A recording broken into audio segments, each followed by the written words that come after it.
jurisdiction. It isn't.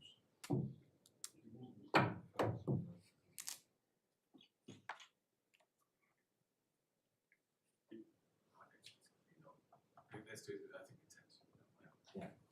it's What rise?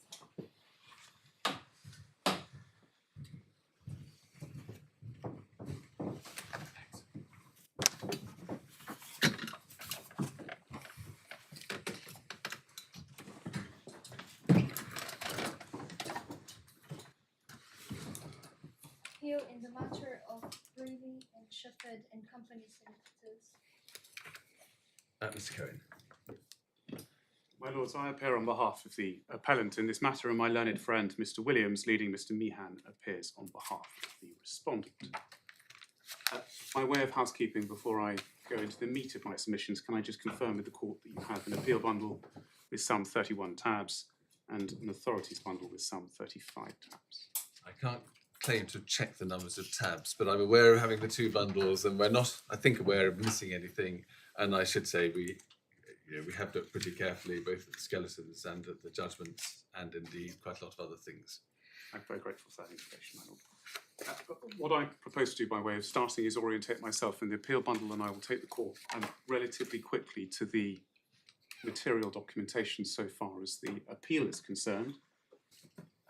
And with that in mind, can I ask you please to have the appeal bundle before you?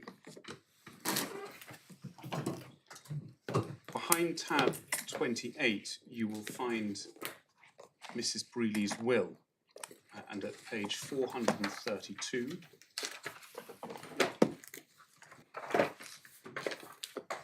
you will see at paragraph 1 the contingent and relevant words of this will. The will itself was dated the 21st of March 2014. It was drafted by Mr. Shepherd. He was paid for that service. And as the chronology makes clear, it was some 4 weeks later that Mrs. Brealey died. Paragraph 1, I appoint my brother, Peter Anthony Hayward. Mr. Hayward remains an executor. And Mr. Shepherd was a member of the appellant firm who has now retired, solicitor, and the partners at the time of my death in the firm of Shepherd Co, or the firm which has acceded to and carries on its practice to be executors and trustees to this will. The defendant is a firm of solicitors. At the date of Mrs. Brealey's death, it was a partnership and had two partners, Mr. Shepherd and a Mr. Smythe. Miss Brealey died on the 15th of April 2014. The three central protagonists so far as ground one are concerned are Mr. Smythe, Mr. Shepherd and Mr. Hayward. Mr. Hayward was the brother of the deceased. There's no issue, as I understand it, Mr. Cohen, about the effect of clause 1 in terms of Mr. Smythe being appointed one of the executors. No, one of the authorities which is mentioned in my skeleton is called Re Hogan, and it's not in the authorities bundle because the propositions within it are not disputed, but the effect of what is boilerplate wording, which originated from a Law Society practice note, is that every single one of the partners in the firm is an executor as long as those partners were partners at the date of death of the deceased. So there's no question on that particular point. Right. So far as Mr. Smythe is concerned, you will see his witness statement, which was admitted in evidence by Mr. Justice Cavanagh behind tab 14 at page 141. At page 141,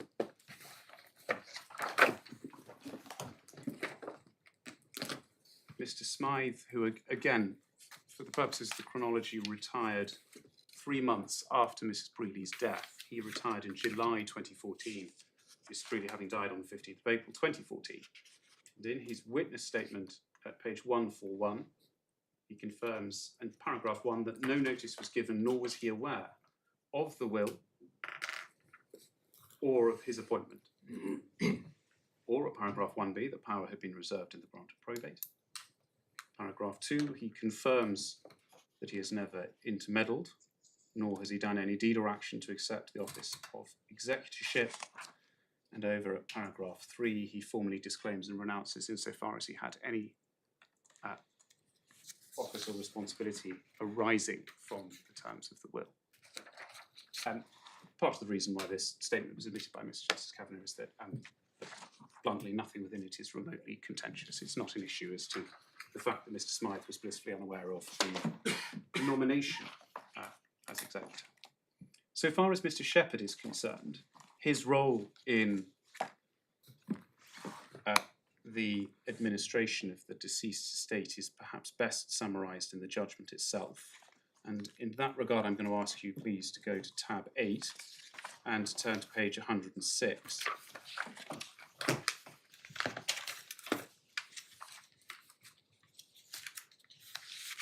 Paragraph 149, Mr. Justice Cavanagh set out what it is that Mr. Shepherd did.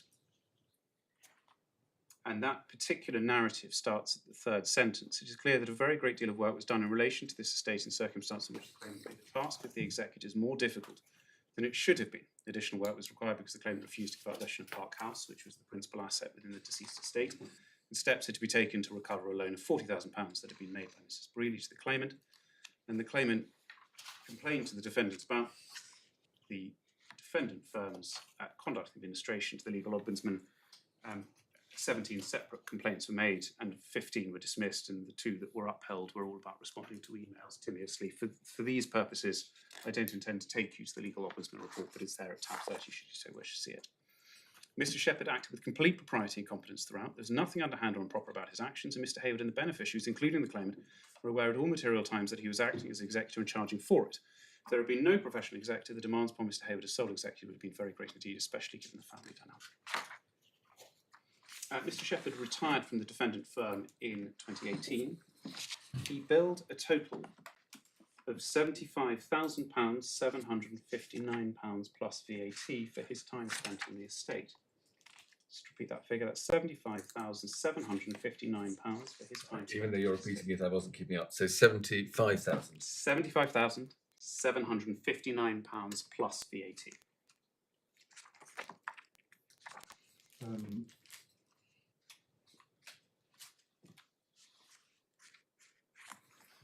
Do we get this figure from? Sorry, do we get this figure from the judgment or no? No, this is you from.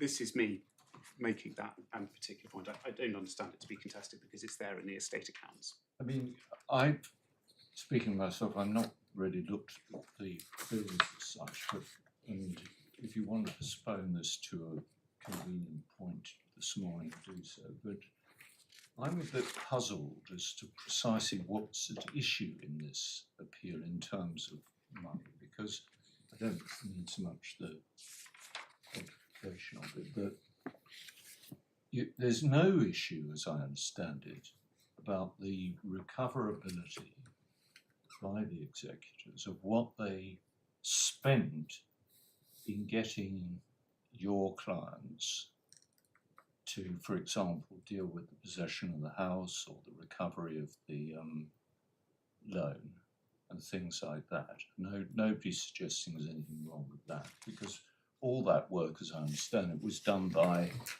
other members of the firm, or most of it was done by other members of the firm. Nor does there seem to be any issue as to what is described as routine acts of administration, whatever they may be, even though many of those were done by Mr. Shepherd. Logically, one would have thought it fell in the same box as the as his charges for being an executor. I mean, both charges by him. So if you, but nevertheless, that's conceded. But if you take that away, what is Mr. Shepherd actually charging for that is in dispute? I mean, how do you draw any meaningful distinction between charging for being an executor and charging for the acts of administration which you carry out as executor? I simply don't understand what the distinction is. My lord, that's a difficulty which arises from the way in which the respondent put their challenge. So behind tab 18, and I'm going to go on to answer that question, but by way of genesis, behind tab 18, you'll see the amended points of dispute. Now, the defendant firm as a whole has charged just over £150,000. That's 15% of the value of the estate, and that's from the judgment at paragraph 22. Half of that was Mr. Shepherd's time. The challenge, and of course, because this arises from the points of dispute, it's incumbent on the respondent to identify those costs that it takes issue with, and it has only taken issue with. And this is at page 164, and if one reads the first 4 lines of the second paragraph, Mr. Shepherd is not entitled to charge for acting in his capacity as executor. Sorry, Second paragraph on 164. This is an extract from the points of dispute. Oh, right. So if one takes a step back, we've got just over £150,000 charged by my firm, client I should say, client firm. Half of that is Mr. Shepherd, but the challenge that's raised is only for that part of Mr. Shepherd's time where he was acting as executor. Now, I find it very difficult, like my lord, to identify where the dividing line between acting as executor and acting as a solicitor is properly to be drawn. Fred, once again, I wasn't keeping up. Where do we find the words that you were quoting? That was page 164. 164, second paragraph. So this is the challenge. Yeah, and it goes on, Yes, I see. as we've mentioned, Yep. to say that as far as he conducted day-to-day administration, he's entitled to charge for this. So my summation, and this is what I can divine from this document, which obviously wasn't produced by my client, is that what it is that the respondent is expecting is for the court at some stage in this process to go through the £75,000 billed by my client firm for Mr. Shepherd's time, identify what components of that time was time spent undertaking, and you'll have to forgive me, I'm speculating here because it's not properly put, but perhaps a reserve legal activity, or an activity that was conventionally that of a solicitor. Applying for probate is perhaps the most obvious one that comes to mind. And no challenge is raised to that. And then other activities that one might describe as conventional executorship activities. So you might be writing to the water company to say that deceased has died, seems to be what the focus of this challenge is. But my lord, your question is a valid one. I'm afraid it's one I can't give an answer because it arises from the way in which this challenge has been put. And just going back a stage, your 75,000 is adding up every entry in respect of Mr. Shepherd's time, which the defendant is charging for. Of course, and this is a very rough, ready analysis that we've done because we're still not quite sure what is a solicitor activity and what is an executorship activity where it's not a solicitor's activity, is we think about 50, 60 of that might be what it is that the respondent beneficiary is really targeting. Well, I mean, you know, one can, sitting here, one can say, well, that's not a problem ultimately for us. It's the cost judge who's going to have to make some sense of that. But it is, I think, important for us to understand in terms of the principles that we're now going to discuss. What is an issue? And I'm not going to repeat myself. I made the point about not really seeing the logic of the distinction, but I mean there is, as you say, and also a practical question of factually how you distinguish between. I mean, you talk about writing a letter, but I mean presumably writing an ordinary letter saying please turn off the gas or something is an ordinary day-to-day administration issue. Indeed, and if one had a solicitor trustee, one often finds solicitor trustees being asked to write those letters. Yeah.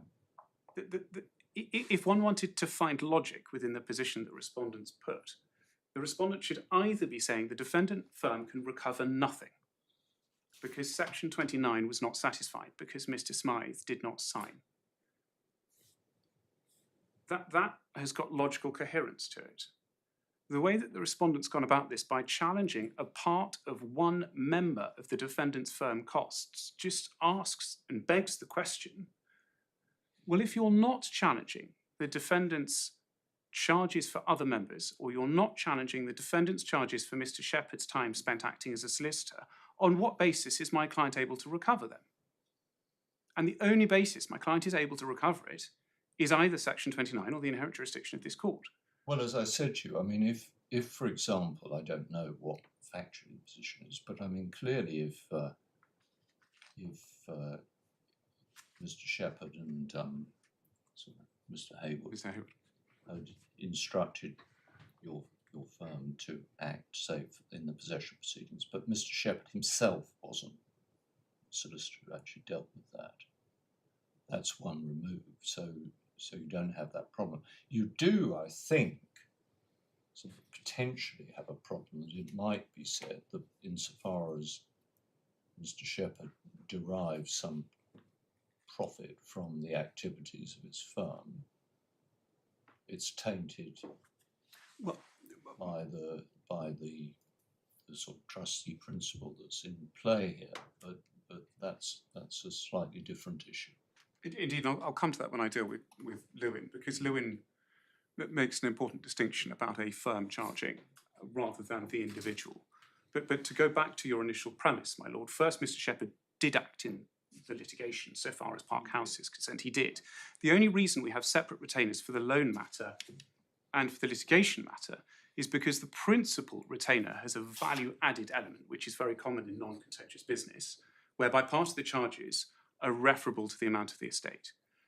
Now, that particular charging basis cannot be deployed in contentious business because it runs the risk of being regarded as damage-based agreement. So when you're looking at contentious business is charged on time spent. So whilst all of the fees that we're dealing with today are fees charged by the defendant, they are charged under three principal retainers. The retainer that deals with administration, which has the value-added element, which is permissible for non-contentious business only. A separate retainer, which deals with the litigation so far as Park House is concerned, which is contentious business and can only be time spent. There can't be a value-added element, otherwise it runs the risk of being a DBA. And the same applies for the loan matter, because they're both regarded as contentious business. Now, it is the totality of those retainers, and there's one other retainer, which is with Mr. Shepherd after he retires from my client firm, because he's then instructing them and has to have a self-standing retainer with them, rather than the arrangement that existed when he was a partner. So you have that fourth a retainer, which again, I'm going to come to all of these just so you can orientate yourself within the file. But it's the totality of those fees which fell within the purview of the assessment, say for 5 bills that were compromised. Now that's background only, but it doesn't deal with your central uncertainty, my lord, which is how do you logically identify how it is that the respondent is quite happy for the defendant firm to charge for everybody else, quite happy for the defendant firm to charge for Mr. Shepherd, where he's acting as a solicitor. And of course, he was the principal fee earner on the litigation matters for the Park House and for the loan matter, but raises a challenge in respect to his time spent as an executor. Because those concessions can only properly be made on a logical basis by reference to either Mr. Smythe not needing to sign under Section 29, or one of the alternative mechanisms that I present to this court is a means of either deeming him to have signed or not requiring to have signed, or the inherent jurisdiction. And it is a logical failing which permeates the respondent's position, which I'm afraid I can't really provide any more basis for, because there's been no explanation for why these concessions, or rather, why only targeted challenges have been made to part of the defendant's fees. The only logically consistent way of doing it is to say the defendant as a whole could not charge because Section 29 was not satisfied, or because the inherent jurisdiction of the court should not be deployed. There's no other way to draw any logical coherence in the respondent's position. Can I just sort of get it off my chest? Can I just mention a slightly different point, but also that's a bit of a puzzle? I mean, all these charges are under the 3 retainers that your firm received from the executors. The executors are your clients. Indeed. I mean, the estate doesn't have any legal existence as such. The only individuals, the only legal persons recognised in terms of it being subject to legal liabilities are the 2 executors who've contractually engaged your firm to do whatever work has been done. So your firm has a right of recovery against the executors in contract, regardless of whether the executors can recover the costs that they must pay your firm out of the fund. Indeed. And indeed, it's the only basis that my client has any basis of recovery is against the executors, and the executors then use Section 31 to tend to I the fund. follow that it's going to be a bit odd for your firm to be asking Mr. Shepherd to fork out for charges which, for his benefit, I can see that. But nonetheless, I think strictly speaking, he is liable for your fees along with Mr. Hayward. So you have a right of recovery against that. Indeed, it's our only right. The complaint that the claimant is bringing is against the executors. The amended point that arose after the first cost judgment was introduced by this challenge to the executor's right to recoup the liabilities out of the fund is a list really between the claimant and the executors, not between the claimant and your firm. I can understand why you pose that question, my lord, but the answer is no. And the reason why it's not is because this appeal is from a Section 71(3) Solicitors Act assessment of my client's bill, which can be brought by the beneficiaries. So if I... Yeah, but can my real question is, is it accepted that the beneficiary can properly raise in Section 71(3) proceedings an issue about the executor's entitlement to obtain an indemnity from the trust fund? Well, because the executors aren't parties to those proceedings. Indeed, and that is one of the inherent difficulties under Section 71(3). What Section 71(3) does is enable a beneficiary to challenge a solicitor's bill, which is levied on the executors, who then use their Section 31 right of indemnity. So this is a proper challenge to be made within the scope of Section 71(3), which provides, and again, it's described as a third-party assessment. And the law itself, insofar as assists, is in the authorities bundle behind tab 28, which is the decision of Cavanagh, which my Lord Justice Newey rightly asked the parties just to have in mind for these purposes. So what happens in terms of the mechanics of a Section 71(3) assessment is a solicitor's bill is sent to the executors. The executors pay the bill out of the estate. And then Section 71 enables a beneficiary to challenge the estate's liability for those funds. Now, I accept my Lord's point, which is that they turn under Section 71 for the indemnity because the principal liability is the executor. But if you turn to page 357 of the authorities bundle, where Section 71(3) is put out, what it does is it leaves to the court... Sorry, just don't raise it. Forgive me, it's tab 28 is the decision in Cavanagh. And you'll see Section 71 on page 357.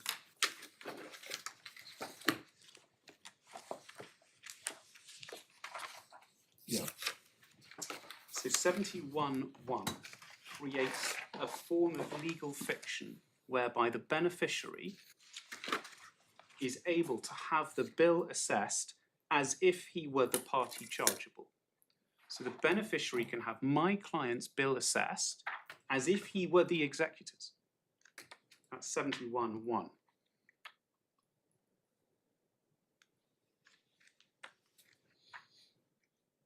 And then 71(3) says, where a trustee, executor, or administrator has become liable to pay a bill of a solicitor, then on the application of any person interested in any property out of which the trustee, executor, or administrator has paid or is entitled to pay the bill, the court may order the bill be assessed on such terms, if any of it thinks fit. B, that such payments in respect of the amount found to be due to or by the solicitor in respect to the cost of the assessment be made to or by the applicant, to or by the solicitor, or to or by the executor, administrator, or trustee, as it thinks fit. So what Section 71(3) does is enable a beneficiary to have my client's bill assessed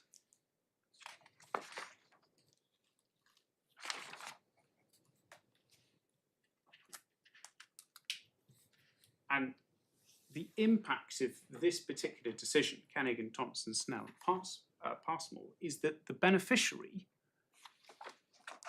can mount any challenge that the executor could otherwise have done.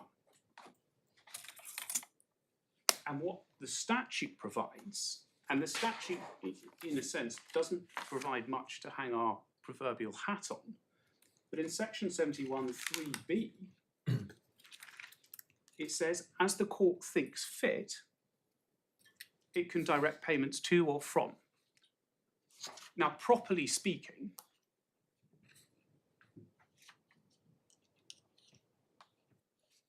one would expect in a matter like this, the executors to be joined, given that they are obviously interested parties, given what is said in section 71(3)(b).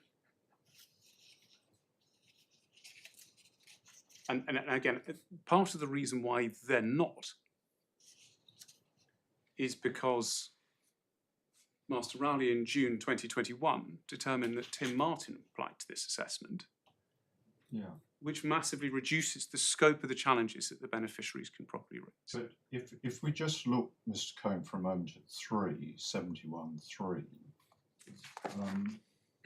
I mean, where a trustee or administrator has become liable to pay a bill, then on the applicant, any person interested in the property, which would be the claimant here,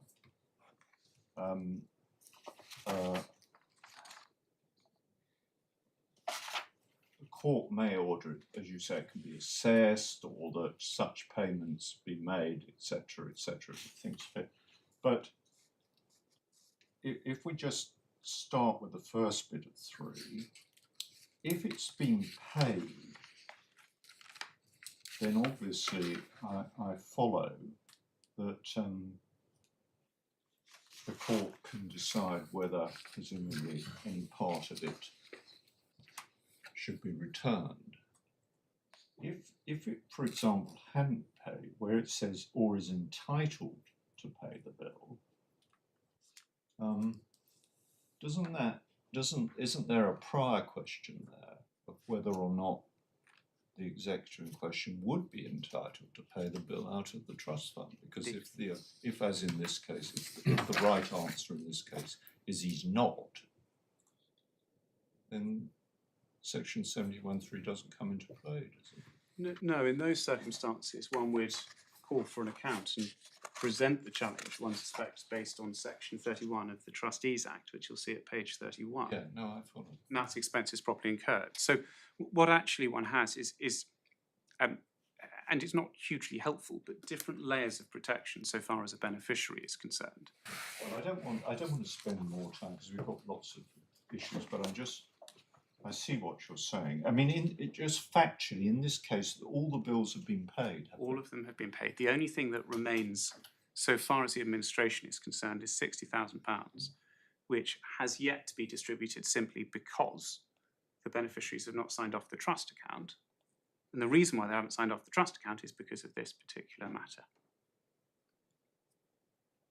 Yeah, but the bills that are subject to challenge have all been paid. They have been paid. The law firm's got the money. Indeed, it has got the money.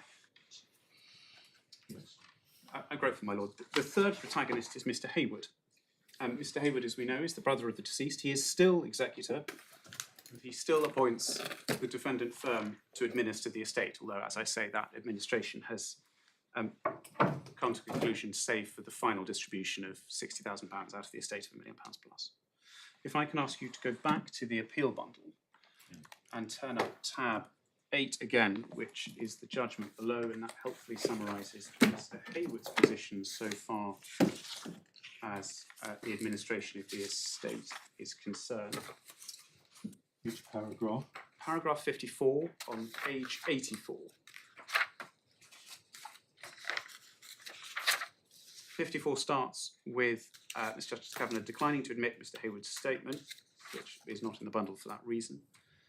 And the explanation then provides 3 sentences down. And if I could ask you to read from "it was clear" to the end of that paragraph, please.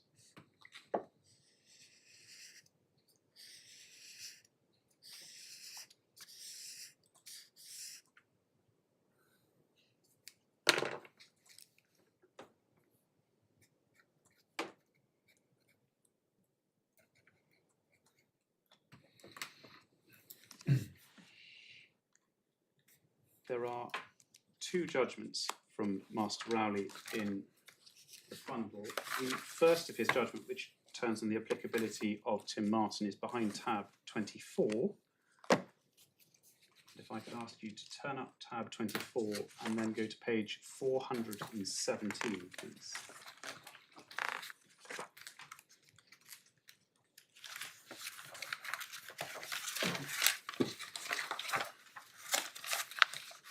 And at paragraph 34, he again provides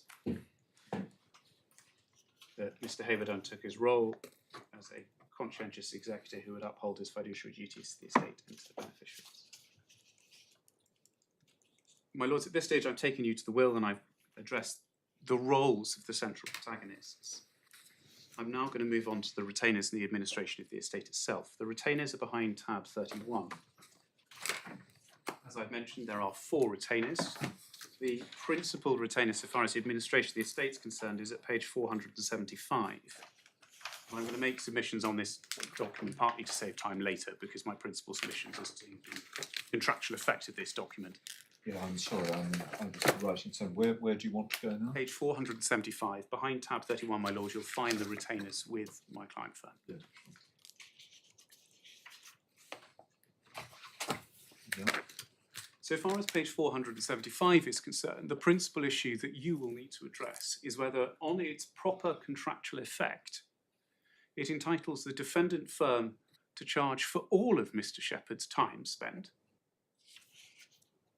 or whether this document, properly construed, and again, I won't patronise the court by making any reference to any authority other than our Northern Britain, but whether the reasonable person in the position of the contracting parties to this document understood that it actually meant the defendant firm could only charge for Mr. Shepherd's time where he was undertaking a reserved legal activity. In other words, acting as a solicitor. This is a consequence of the way that the respondent puts their particular challenge.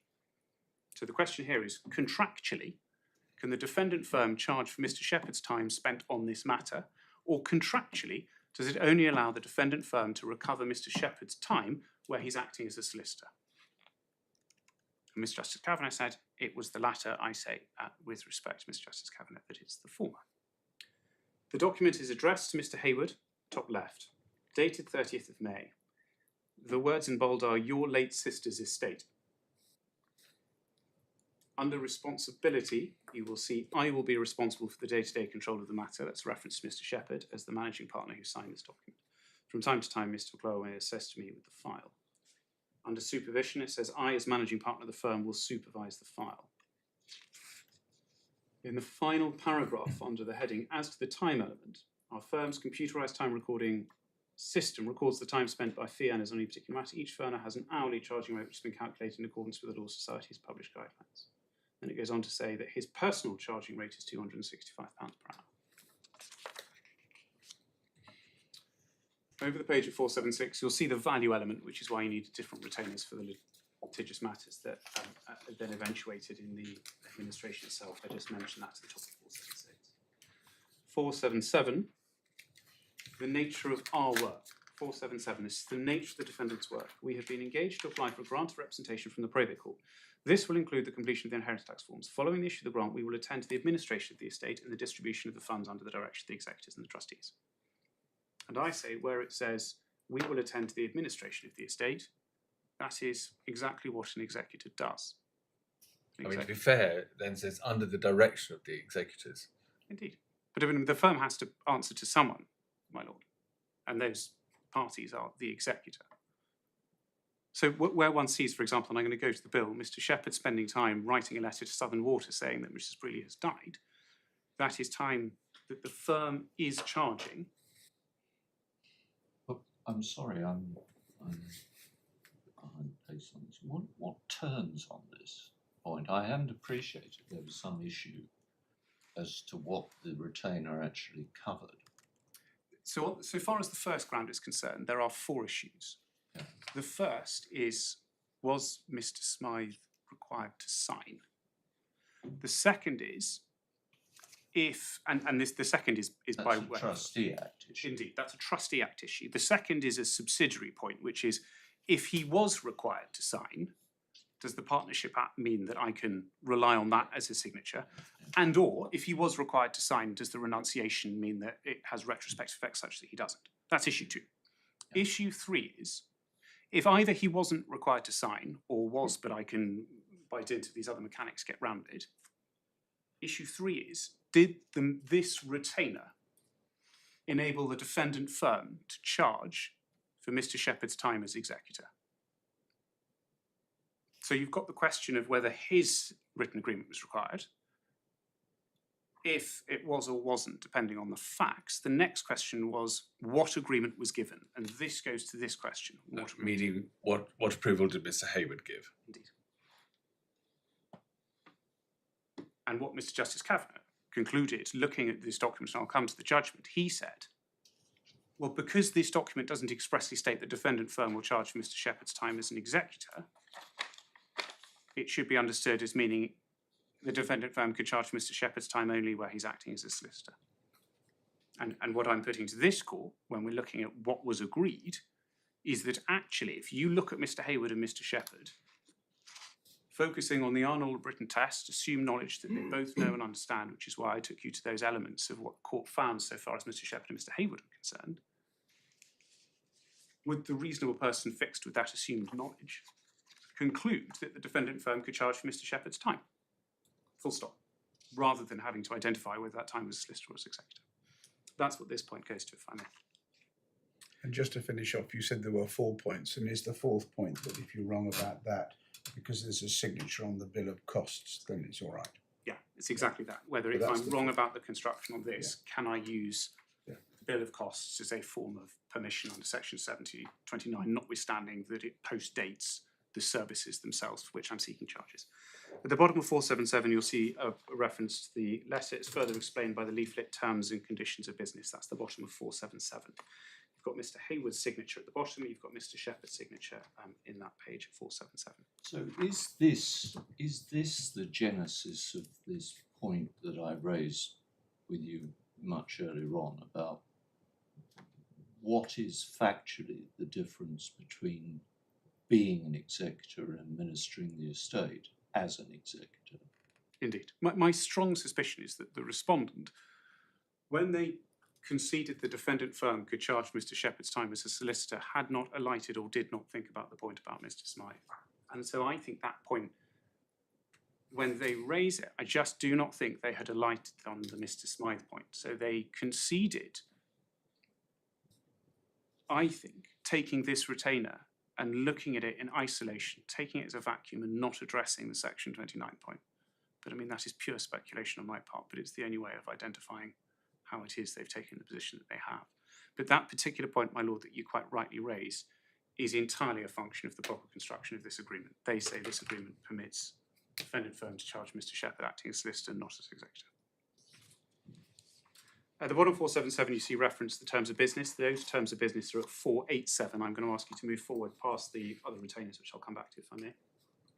But I mean, I don't want to prolong the agony on it, but the bills, and I'm not suggesting for a minute we look at them, but the bills will enable the cost judge to see whether it was charged for an attendance to the administration of the estate or acting as an executor. The bills draw that distinction, do they? They don't. The bills are like any other solicitor's bill. It references time spent, so it describes what is done. It doesn't of itself categorise it as a solicitor time or executor time, because the retainer permits, in my submission, the time spent by Mr. Shepherd to be recovered. So it says Mr. Shepherd spent 1 unit drafting a letter to Southern Water. It doesn't of itself identify whether that's a solicitor time or executor time. I'm still, I mean, I can see if you hold an office, merely holding an office doesn't mean you necessarily do anything. Depends what the office is. But let's talk about an executorship. I mean, you're appointed into an executive. And if whether you're a solicitor or you're not a solicitor, so be it, you're an executive. But once you actually do something in relation to the estate as an executive, I don't at the moment see why that isn't part of the administration of the estate. So in other words, that everything you do as an executor has to be part of the administration of the estate. Indeed, my lord. Anyway, that's not perhaps a question for you to answer. Indeed. And the critical point here is that Mr. Shepherd at all times acted at Mr. Hayward's direction. He knows about Park House. He knows about the various water bills. Mr. Shepherd is a solicitor. He has no innate knowledge of what is required. So you'll see in the bill, and I will make a couple of very brief points on the bill, Mr. Shepherd attending Mr. Hayward, and that's because Mr. Hayward is directing him as to what needs to be done with respect to his sister's estate. And the great difficulty the respondent faces, in my respectful submission, is to convince this court that the May 2014 retainer, when it says we will charge for time spent administering the estate, somehow means anything other than exactly that which an executor or a solicitor trustee has to do when appointed with that office, because all executors do is administer the estate. At page 487, you'll see the terms of business, and for these purposes, I'm just going to ask you, if I may, to look at the 2 paragraphs under charges and expenses. Sorry, which page? 487, 10 pages later. No, these are the other retainer letters. This is the terms and conditions of business which apply to all of the retainers and are expressly incorporated. And you will see in the first paragraph under charges and expenses, it says our charges will be calculated mainly by reference to time actually spent by solicitors and other staff in respect of any work which they do on your behalf. And then it goes on in the paragraph below to say that we charge, as all solicitors do, in units of 1/10 an hour. Yeah. It's dated May 2013, and you'll see that on page 492. And under continuing and future instructions, this is 492, it says, unless otherwise agreed and subject to the application of then current valuations, these terms and conditions of business shall apply to any future instructions given by you to the firm. My lords, that deals with the terms of business. I'm now just going to orientate you in the other retainers, albeit that I'm not going to make substantive submissions. At 478, you see the covering letter dated the 4th of June 2014. This covering letter is a separate retainer. You'll see at 479 that it's signed. Sorry, forgive me, this is the retainer, I should say. The covering letter is on 480. At 480, again, this is 4th of June 2014. It says, Mr. Shepherd, writing to Mr. Hayward, and under the words in bold, it says, following our recent meeting, I've chosen to open a separate file with regard to the loan to, which is the respondent, Ian, of £40,000. So there was litigation there because Mrs. Brealey had loaned her son £40,000. I should make reference in passing to the fact that the will provides that the respondent claimant is entitled to 30% of her estate. So what we've got here is litigation spent recovering assets of the estate against a minor beneficiary. 481, dated 8th of January 2015, and it's the words in bold, this was the retainer in respect of the possession proceedings that were commenced in respect to Park House. So you have that at 481. And at 485, you've got the final retainer, which is with Mr. Shepherd, because at this point he's left the firm. So for him to give instructions, he needs to have a retainer, which is 485. And of course, by this point he's left, so there are no charges really for him from that point forward, albeit that he remains in a consultant capacity for a matter of months. But that's just the final retainer for your information. Yeah. Behind tab 29, you'll find the grant of probate. That's page 436. And you will see at 436 that the grant is to Mr. Hayward, it's to Mr. Shepherd, it's dated 23rd of June 2014, and at the bottom you'll see the final words, small and bold, that it's extracted by Shepherd Co. And this has power reserved. Has power reserved.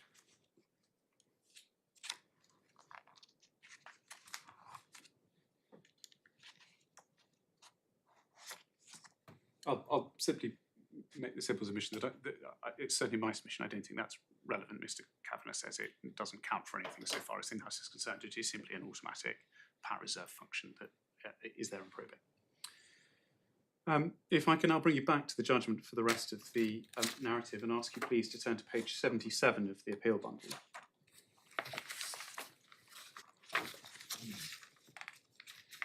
Page 77 of the appeal bundle.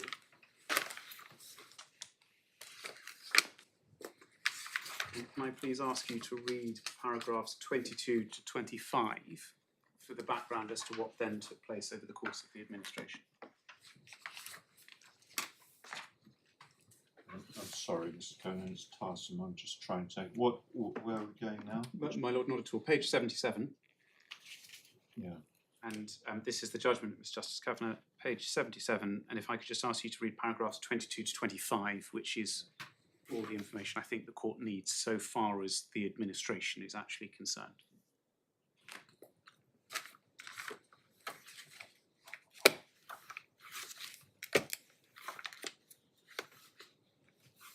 Yeah.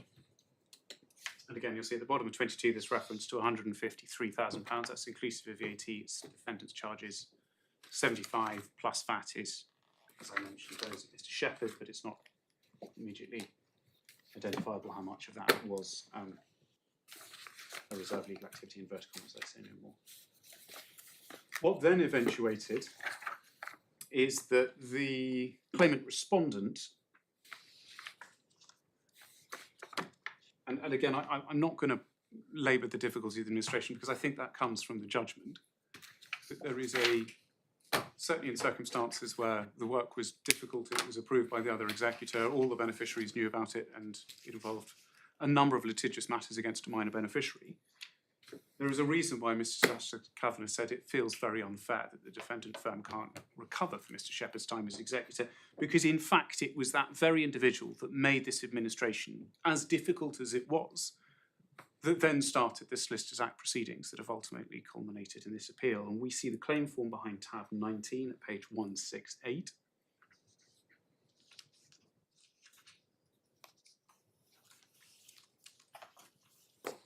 And this is a conventional claim form when you're relying on the Solicitors Act. Tab. Tab 19, 168, my lord.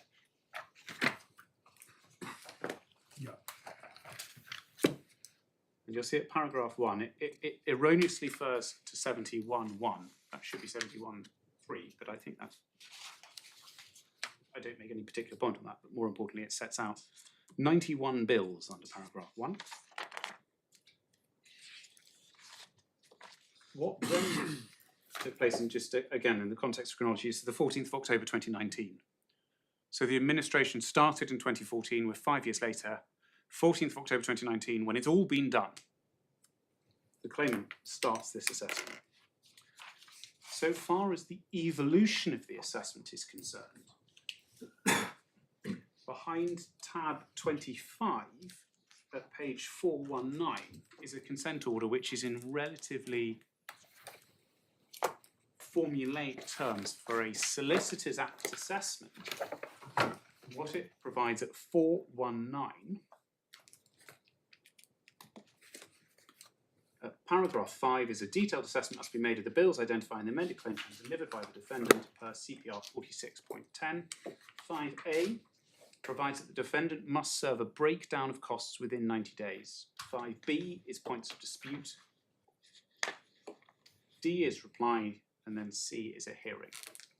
It's November 2019. The defendant served its breakdown, and there's a point on nomenclature here. Breakdown and bill are used synonymously both in the judgment and throughout for these purposes. So as you will see, 419 mandates that my client has to serve a breakdown within 90 days. What my client does, which is far more akin to what one expects in a Solicitors Act assessment, is serve what it describes as a bill of costs. But I don't think there's anything in the particular semantics there. You'll find that behind tab 22 at page 256. This is the so-called, yes, it says it is. This is the breakdown. This is the breakdown. It describes itself as a bill, but there's nothing in the semantics of what it's described. If you turn to page 256 and turn over the page, at the top of 257, you'll see in the second paragraph, detailed assessment proceedings initially sought assessment of 90 invoices. 14 of those invoices could not be assessed. And then it goes on to say there were further 5 invoices identified, and the assessment proceeds on the basis of 81 invoices being assessed. Now, for these purposes, I'm just going to invite the court, if I may, to look down page 257.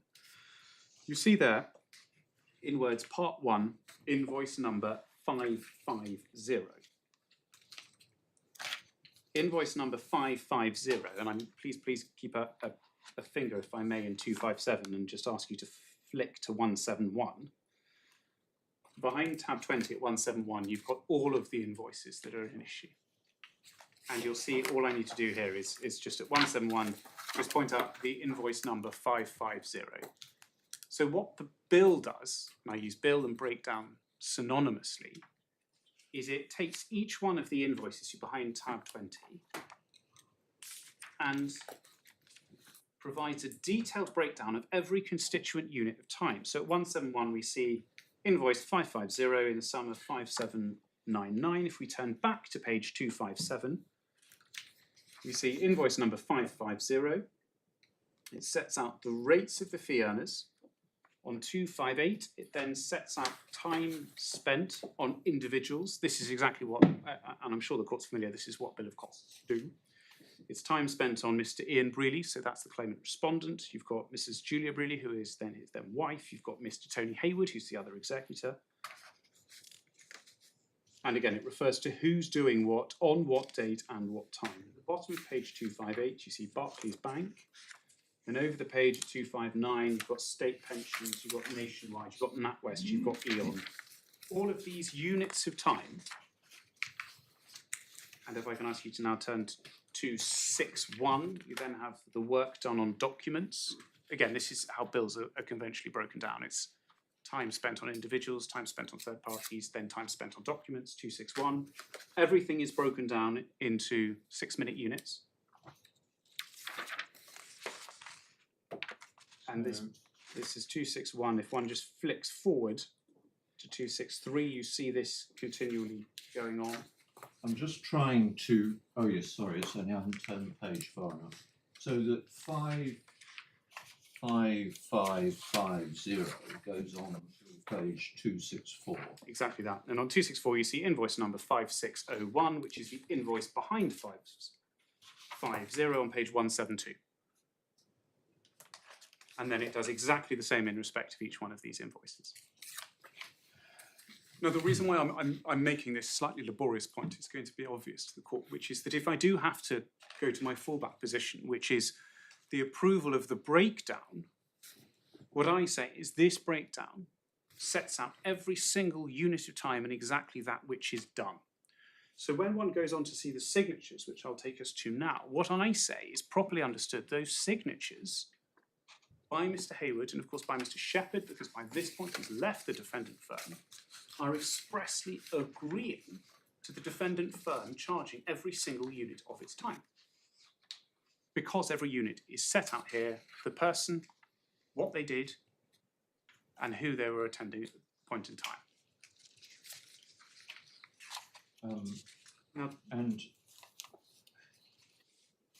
there's, I mean, I can't claim to have looked at the number, but there's no, these are all charges, the breakdown, I mean, by reference to the various invoices, all seem to be time spent either on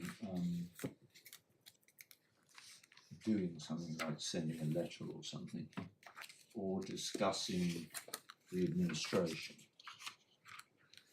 That's Yeah, well, if one looks at 259, you see this raft of letters that have been drafted and have to go out. So, I mean, Presumably at the beginning of the executorship, you get all sorts of routine letters to the revenue or to the bank or whatever. And then as time goes on, we would find stuff relating to claims for the loan or claims for possession. exactly that, my lord. Because this is right at the beginning. So right at the beginning, we've got what I would describe as conventional executorship activities, which is calling in the assets of the estate for the purposes of the distribution. it's all time spent by Shepherd and other members of the firm on various aspects of the administration. Indeed. I mean, it may consist of meetings, for example. I mean, you have to have meetings from time to time, decide what you're going to do. But there's no charge for, so to speak. I mean, there hasn't been a charge. I mean, Mr. Shepherd was an executor, well, still is presumably an executor for so many years, but there's no charge on these bills for being an executor in the sense of you sort of an annual retainer fee or something for being, nothing of that kind. It's all for time spent on one or other aspect of the administration. Indeed, and the reason why it is that is because it's the defendant firm charging for his time. Yes. So what one often does see in a will, and we'll see it in a number of the cases, is an executor is given a sum as a legacy, and then people come to court and say, I'd like some more money pursuant to the inherent jurisdiction, and the court says, well, you've got a legacy, and or there is a provision as to remuneration within the will itself. Now, these charges, because of course Mr. Shepherd wasn't granted anything in the will because he was appointed in his capacity of solicitor, are charges purely for his time, entirely consistently with the retainer. Yeah.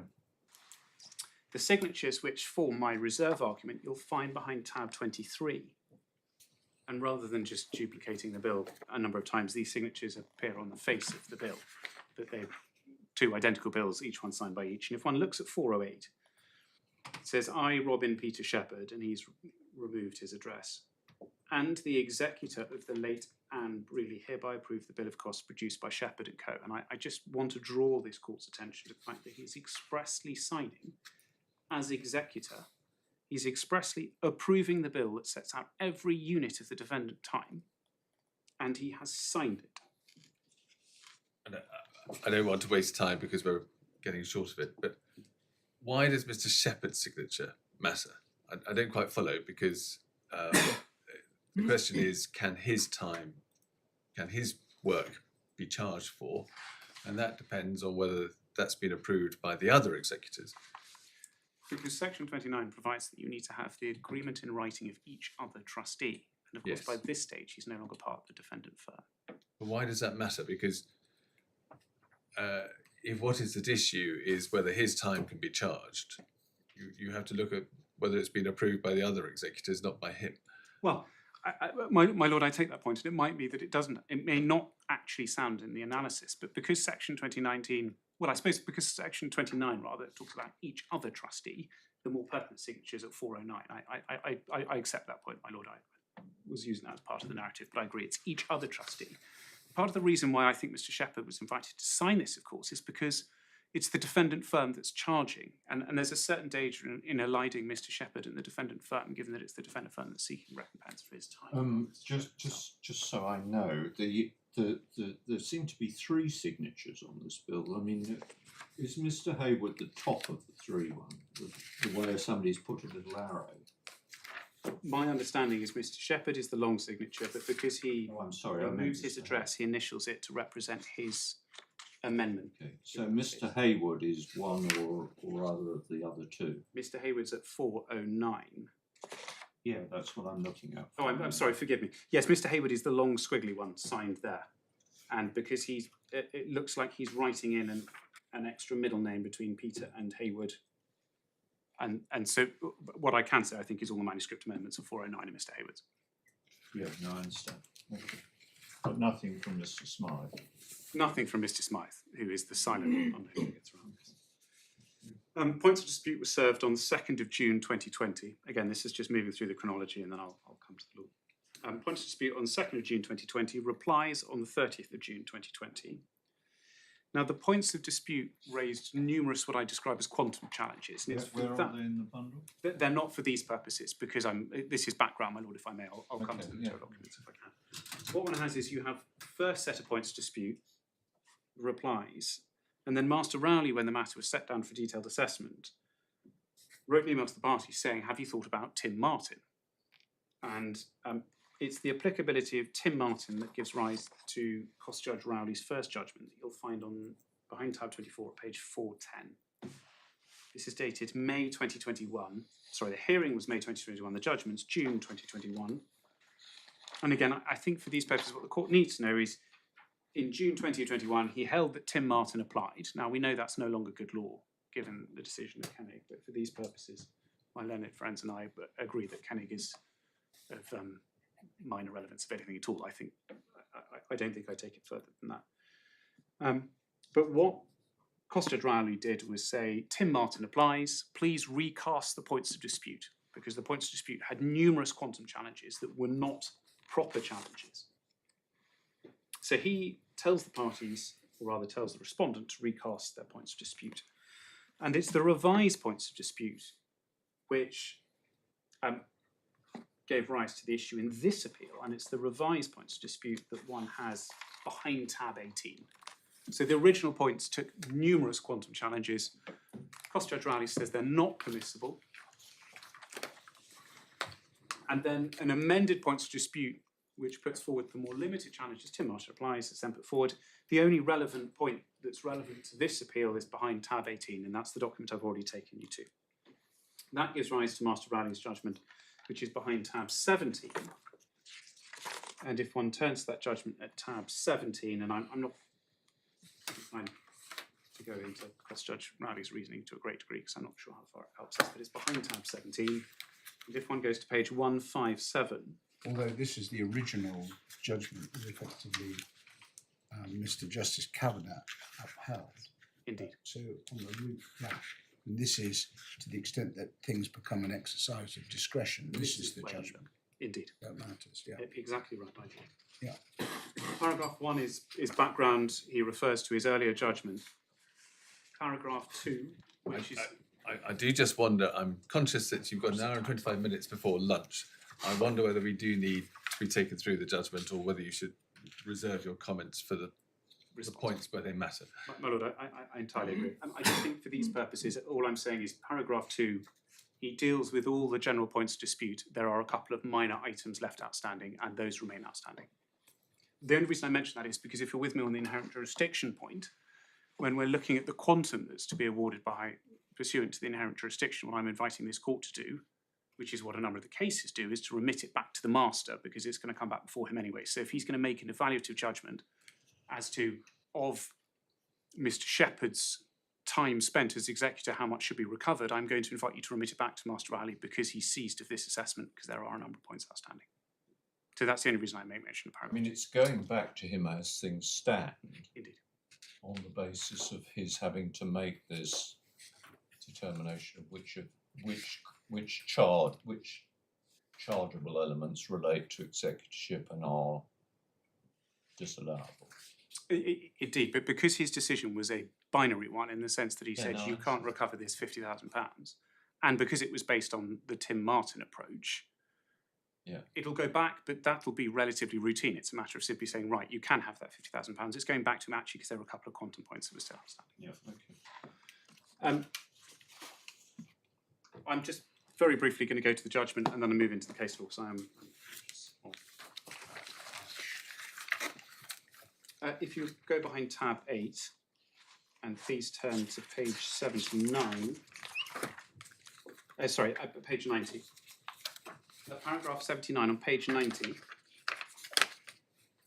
You will see Mr. Justice Cavanagh's reasoning for why he concluded that Mr. Smythe was a trustee. He relied on Goodman and Goodman and Section 5 of the Administration of Estates Act. So that's paragraph 79 on page 90. He dealt with what I describe as my backup arguments, which is whether Section 5 on the Partnership Act can get me home anyway, or alternatively, the renunciation taking retrospective effect, and he deals with them at at paragraphs 85 and 87. It's the final sentence of 85 and then 87.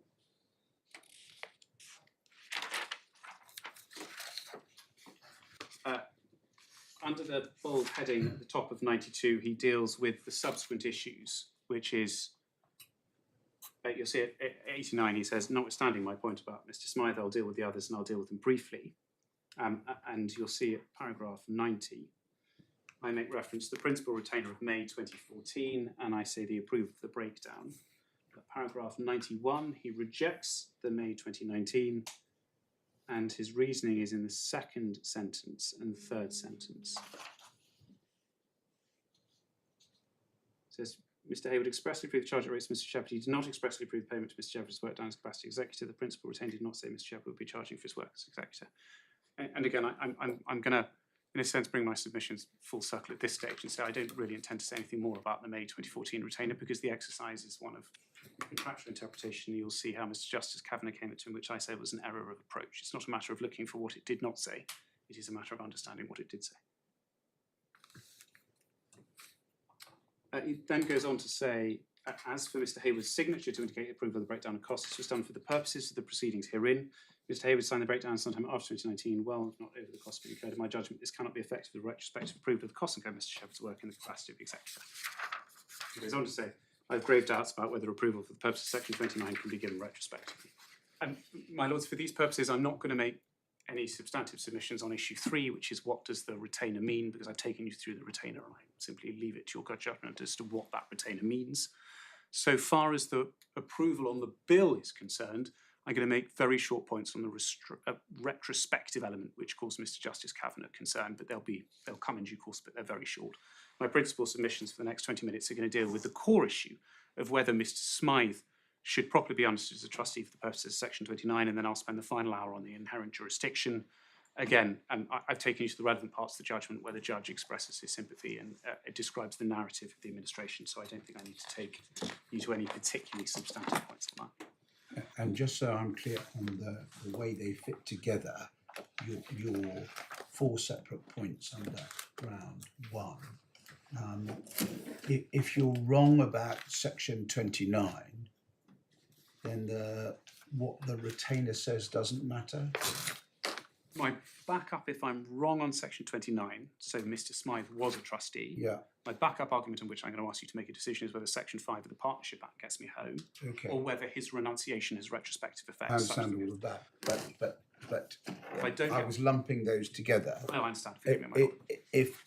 If you don't succeed on those, then the 2 points you have about, well, the point about the retainer and the point about the draft bill Indeed. won't matter.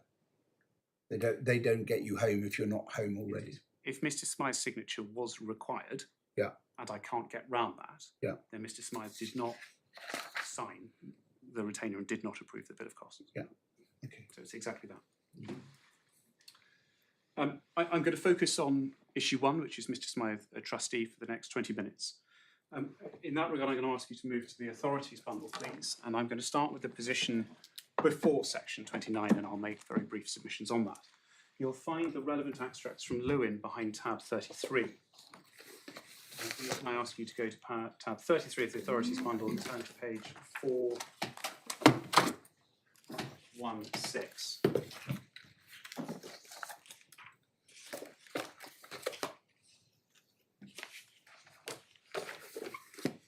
And on 416, please can I ask you to read paragraph 20003 at the top of 416.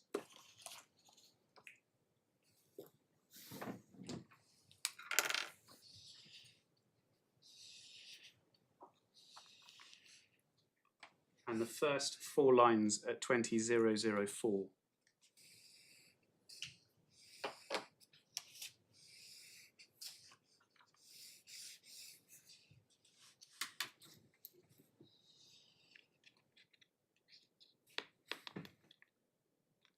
I'm then going to ask you please to turn to page 417.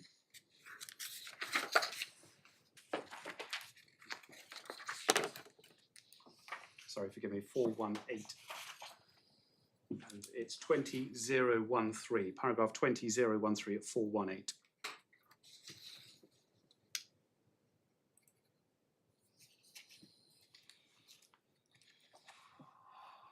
And it's the bottom of 20013 and then the top of 419 at paragraph 4. Before the Trustee Act, a solicitor couldn't simply contract their firm and try and use section 31. You had an express charging clause. The express charging clause did not make any reference to activities as a lay individual, then only services as a professional could be recovered, or you had the inherent jurisdiction of the court. It's against that background that we come to the Law Commission paper, which you'll see behind tab 35. with respect to the Law Commission paper behind tab 35, and I would say this is a very long document. I've taken the relevant chapter out. Exhibited to it is a statute. That statute became the Trustee Act word for word.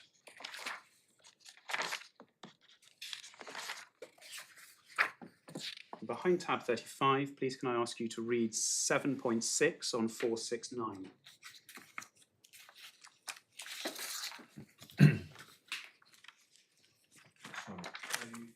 469, paragraph 7.6, please.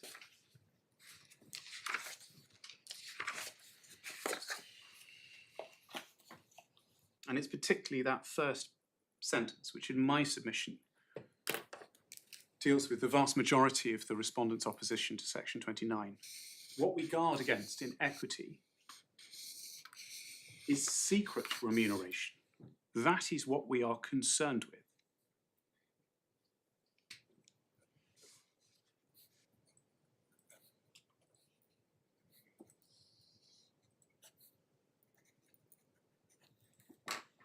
The second sentence, advantageous to the beneficiaries for there to be a power to remunerate professional trustees. And the final sentence, well, the alternative is one just ends up delegating it.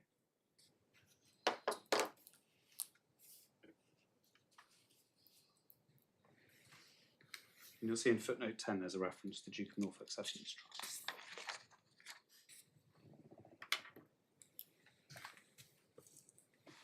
Paragraph 7.11.417 goes on to say that the Commission considers as a matter of principle, in the absence of an express charging clause, trustees should actively consider whether one of their numbers should be remunerated.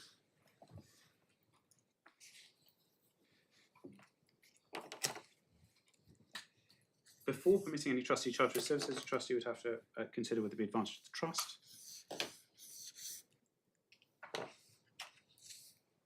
And then 7.12 deals with the recommendation.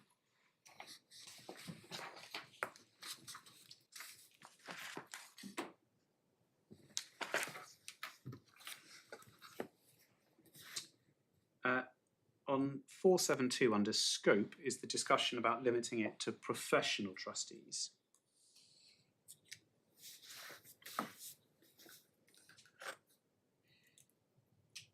At 7.15, the Commission says, well, although the statutory charging clause should only apply to trustees acting in professional capacity, such trustees should be able to charge for all services to the trust, whether professional or lay.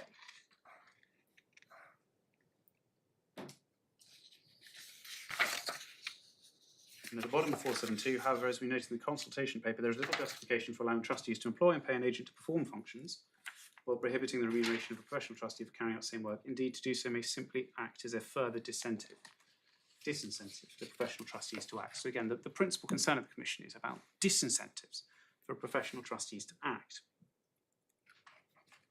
And you have the recommendation at 7.16.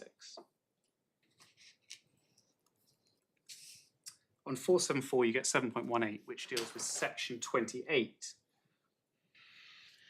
And it's section 28 that, in a sense, overrides express charging clauses and wills and says, unless the express charging clause says you positively cannot charge for services that are not professional, where there is an express charging clause, you can charge for services that are not professional. And that's what you see in 718. And it's 718 in 1 in bold. Unless it would be inconsistent with the terms of the trust instrument, a professional charging clause should be taken to permit a trustee's charge for services provided, even if they're capable of providing by someone who does not act in professional capacity. Now, the core of why the Commission made these proposals was because it recognised that professional trustees who are not at risk of getting secret remuneration should be actively incentivised to act as professional trustees, because it is good for the beneficiaries, and if you don't, all they do is get third-party agents to do it, which costs more money.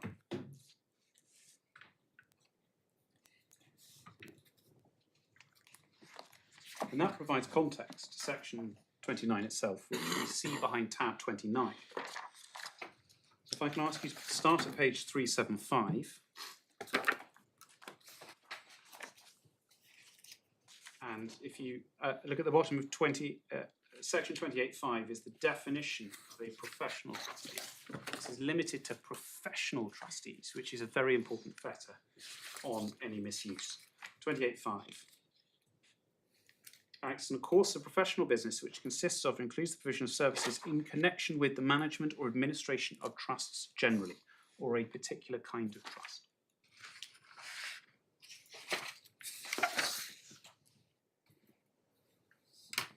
And then at 6, you have a lay trustee if they don't act in a professional capacity. So we're not talking about a professional in a unfettered way. We're actually talking about a professional who provides services for the management or administration of trusts generally. Now that's also a very important consideration when we look at section 29. Because while section 29 is an enabling provision, it's quite tightly defined. Professional trustees who provide professional trust services. Section 29 is at 377. And it's section 29.2. Section 29.2a. It's got to be a trustee who acts in a professional capacity, and we know what that definition is, we've just seen it. 29.2b. Not a trust corporation, a trustee of a charity trust, or a sole trustee. So we've got a further protection against misuse there. You've got to be a professional trustee, and you can't remunerate yourself if it's just you. That's 29.2b. And then the key wording for our purposes is entitled to receive reasonable remuneration. You've got another protection there. The remuneration has got to be reasonable out of the trust fund for any services that he provides to or on behalf of the trust if each other trustee has agreed in writing that he may be remunerated for the services. And the key question for this court in the context of section 35, which I'll go on to, is what does each other trustee mean? Does it mean, as the respondent says, every person nominated as executor, or does it mean, as I say, only an executor who is active, and by active I mean intermeddled or proved? That's what an active executor is. So just to be clear, so Mr. Shepherd isn't at first an executor, isn't at first a trustee. Sorry, forgive me, can I? But Mrs. Brealey dies. Yeah. She has named Mr. Hayward, Mr. Shepherd, and Mr. Smythe. Indeed. None of them is at first an executor, trustee. None of them is a, sorry, forgive me, I But is just... at first a trustee. Well, can I come on to the definition of trustee and how it's transposed to personal representatives, if that helps? I'm not sure. You were just summarising your case. You say that what the dividing line is. You say, what does each other trustee mean? And you say you only become a trustee if you intermeddle or get prove. probate. Indeed. So at first there are no trustees. in Indeed. this case. Until they accept the office. And they accept the office by intermeddling or proving. So what it means is at the moment she dies, no one can authorise anyone else. But of course, there's a certain circularity here, because if the three of them had got together and agreed they could each remunerate, then they're intermeddling, they're acting as executors. So at the moment of death, there is no trustee for the purpose of section 29. But the moment they agree in writing remuneration to each other, they are intermeddling. They are acting as executors. So really the core point, and this is where the circularity comes in, until someone says, let's have an agreement to remunerate, there is no one who can agree remuneration. But of course, it follows naturally that until someone proposes it, there's no one who's going to use their power in section 29 anyway.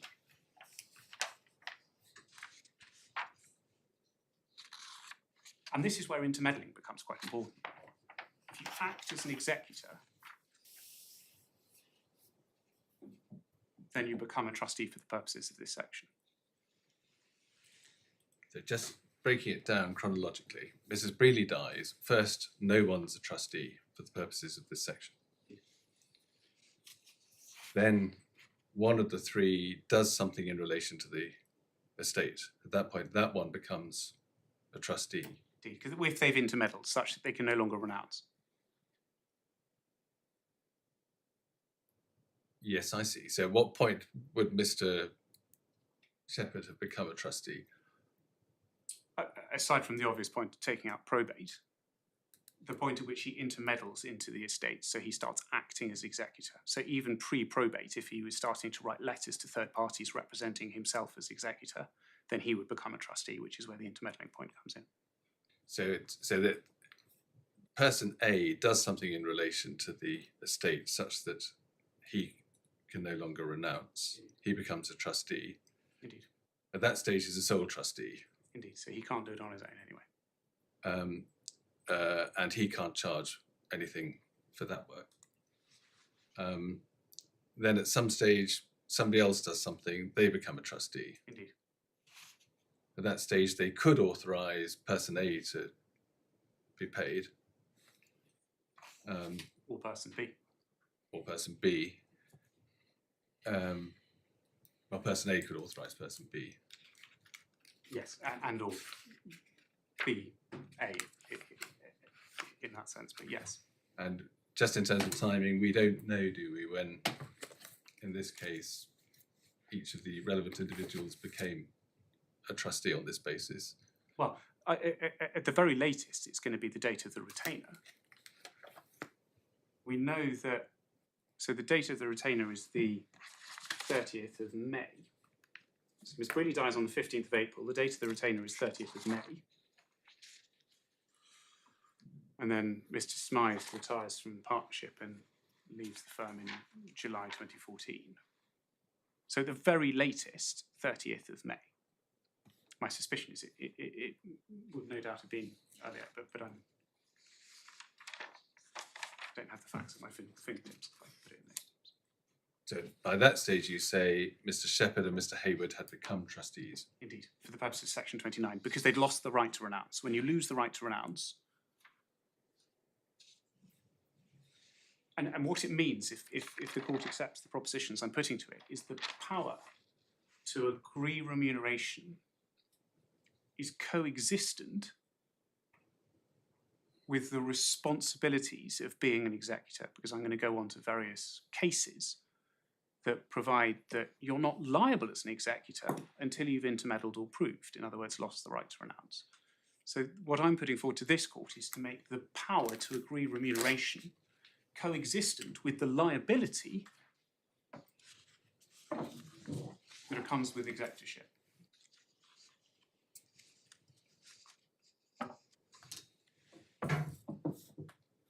And the key is the point at which you lose the right to renounce, and that's intermeddling or proving. So, I mean, what is your case is that Mr. Shepherd and Mr. Hayward became trustees for the purposes of Section 29 at the latest when they agreed to whatever was the first retainer letter. I agree. I mean, in reality, my lord, my case is that Mr. Smythe never lost the right to renounce, so he was never a trustee for the No, I purposes of Section understand. 29. Well, I was just parking him for Indeed. a minute.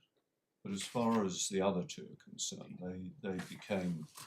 they became trustees in inverted commas within the meaning of Section 29 by that date at the latest. Exactly, when they lost the right to renounce, and they will only lose the right to renounce when they intermeddle in the trust, and intermeddling means acting as executor. And I'll go on to the definition in Williams and Sunak. It might be easy if I just take you to that now, but I'll come back to Section 29 because there are other points I'd like to make.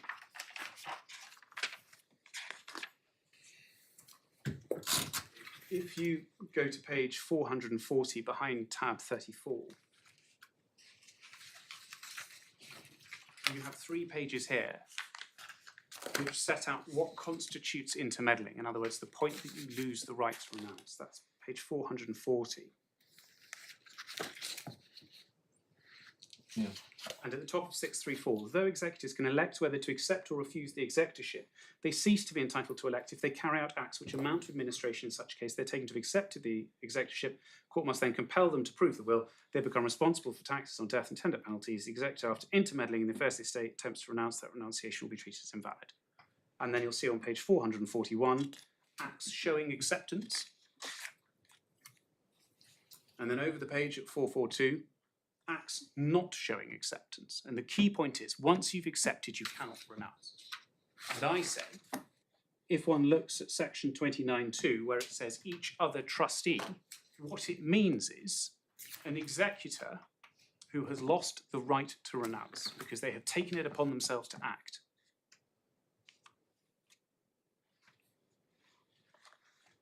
And as I say, there are a number of pages in the Williams textbook that talk about when you lose the right to renounce, what do you actually have to do? And that will no doubt be part of this court's consideration. When you lose the right to renounce, in other words, you have accepted the office. If I may, I'm going to bring you back to section 29 because a couple of other ancillary points I'd like to make. Section 29.3 specifically defines reasonable remuneration. In relation to the provision of services by a trustee, such remuneration is as reasonable in the circumstances of the provision of those services or on behalf of the trust. And again, because this is tightly defined, I'm inviting this court to take a purposive construction, or a liberal construction, as I might put it, to what trustee actually means. Because it's not as if trustees can go to the pub and agree remuneration which is divorced from the proper value of their services, and that's a critical comforting factor in my submission.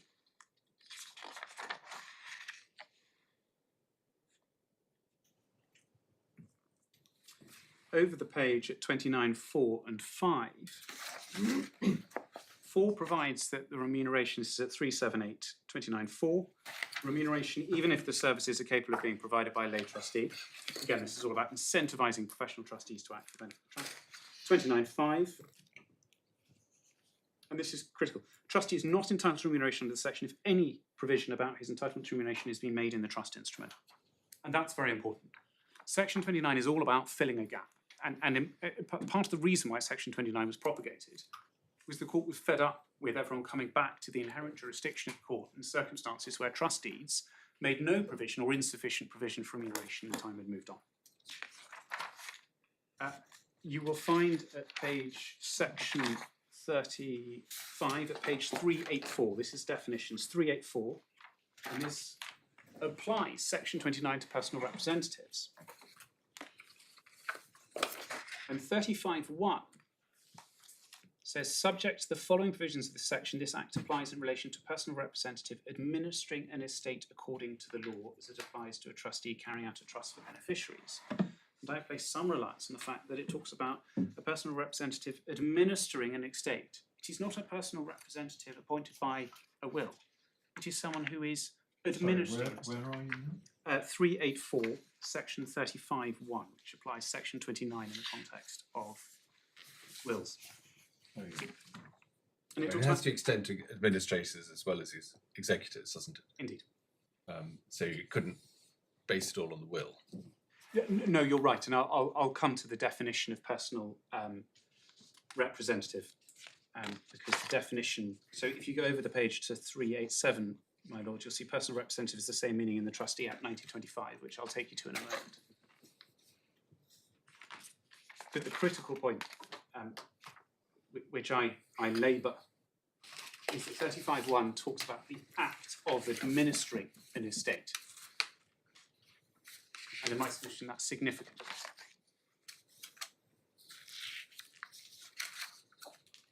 You'll see at 39, section 39 on 386, personal representative is the same meaning in the Trustee Act. The Trustee Act is behind tab 30, the tab behind. And it's 389. It says personal representative means the executor, original all by representation. Obviously, executor original is going to be one that's appointed by the will. Representation means chain of representation. So when an executor dies and the estate's unadministered, their executor then steps into their shoes. Or administrator, and it says, again, for the time being of the deceased's person. That's 387.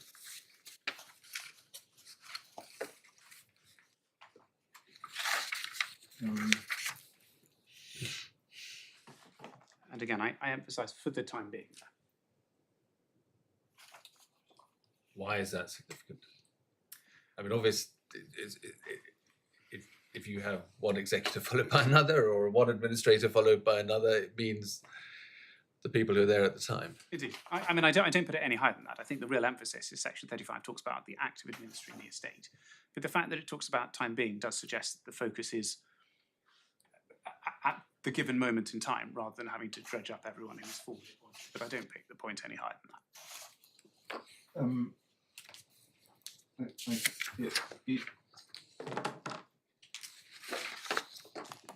Section 39, as you've just shown us, defines personal representative, but does the 2000 Act, where does the 2000 Act, if it does, define trustee?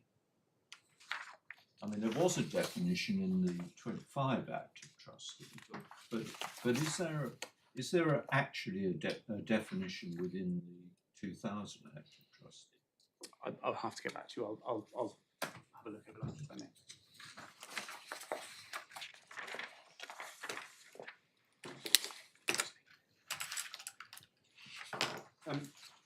I will now, if I may, just move on to the Lewin, just to orientate you in the Lewin discussion so far as this issue is concerned. So please can you turn to page 427.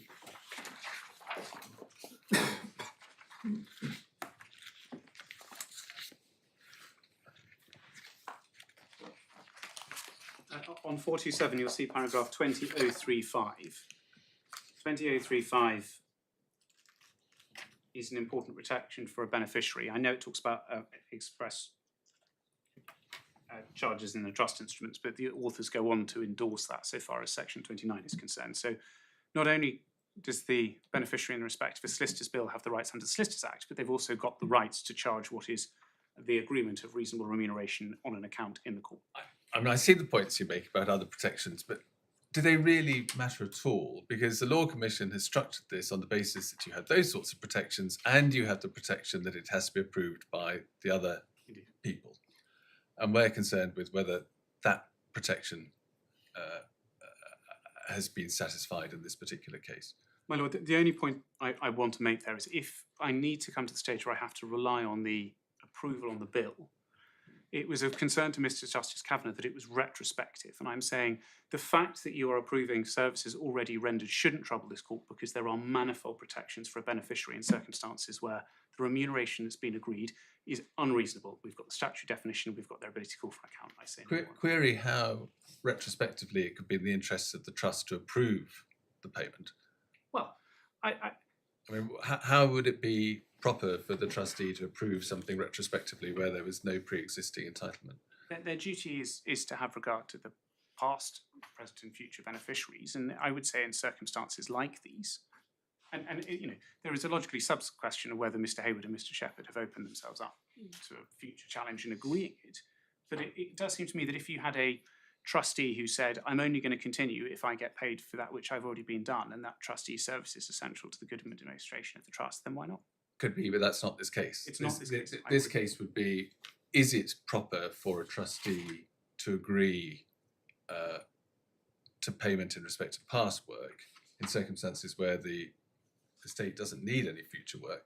Not quite, my lord. The question is, did they agree it? Whether it was proper for them to agree it is a slightly different one. Forgive me for being obtuse there, but well, you're talking about retrospectivity. Indeed, if I so need to get you're supposing that nothing has been agreed up to a certain point, and then a personal representative, a trustee, agrees that there can be payment in respect of past work.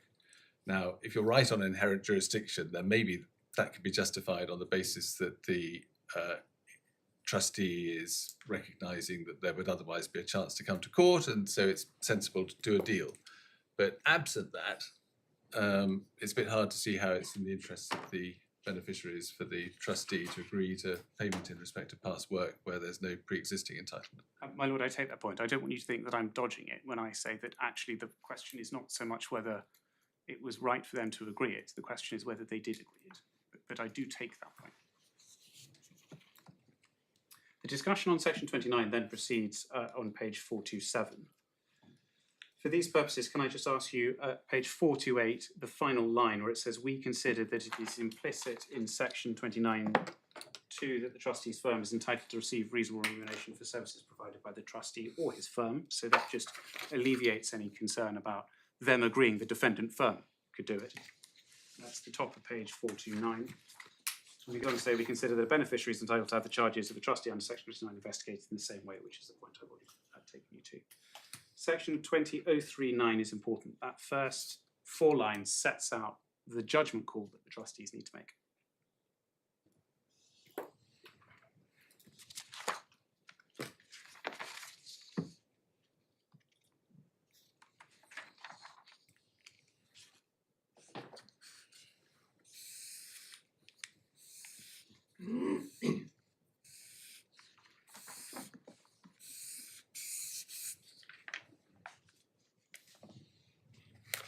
And at 20.041 at 4:30, the authors of Lewin say there is no impediment to 2 solicitors being appointed who are members of the same firm, both agreeing that the firm could be remunerated. There's no impediment to that. They might be careful, they have to be careful about it, but there's no impediment. Now, my lords, what I propose to do now is to take you to 2 cases that exemplify this distinction between a trustee, or I should say an executor who has lost the right to renounce and one who has not. The first, if I may, is behind tab 5. The proposition I'm going to ask you to take from tab 5 is it is only an executor that has accepted the office that can be sued. So that's the core proposition to take from tab 5. It is only an executor who has accepted the office by intermeddling or proving, but actively accepted it, that can be sued. And if I can ask you just to read the headnote on 44.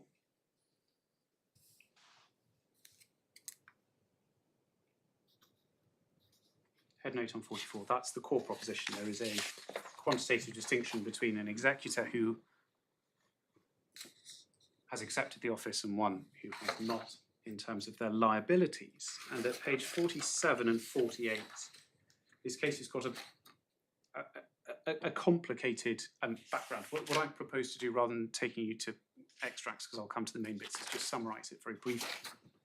Page 47, the property in issues are numbers 54 and 55. You see that under Lawson's heading. You've got 54 and 55. Middle of the page on 47, you'll see the name Susie Fernando Bastian Apu. She was named executor. She made an application for probate, but at the bottom of 47 did not take the oath of office and did not follow through. That's the bottom of 47. At the top of 48, on the 22nd of February 1883, Mrs. Savannah Fernando brought a claim against the testator on a promissory note. And the defendant was Susie Fernando Bastian Apu as executor. You see that in the top paragraph of 48. The defendant did not enter an appearance, so Mrs. Savannah Fernando got default judgment. Second paragraph on 48. According to the law in force in Ceylon at that time, where you've gotten a default judgment, the fiscal, which is the middle paragraph of 48, can realise the testator's, in this case, testator's assets. So what the fiscal did was sell the right, title and interest of Susie Fernando Bastian Apu therein by seizing the premises. So the fiscal sells 54 and 55 by conveying the right, title and interest of the person named as executor. If you go down the page and look at the 11th of September 1888, you've then got letters of administration of the estate of the executor, which is taken out. It's 11th of September 1888, letters of administration of the estate of the testator with the will annexed were granted to John William Mack.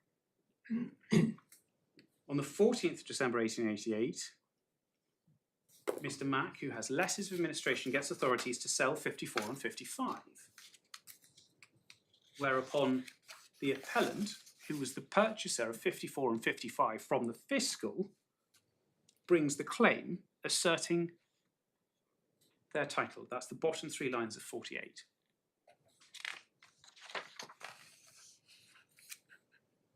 And at the top of 49, the first sentence, you see the critical question. Sole question of appeal was whether the sale by the fiscal, which was based on the default judgment against the executor selling the executor's interest in the property, bound the estate of the testator. And it's the top 5 lines of 49.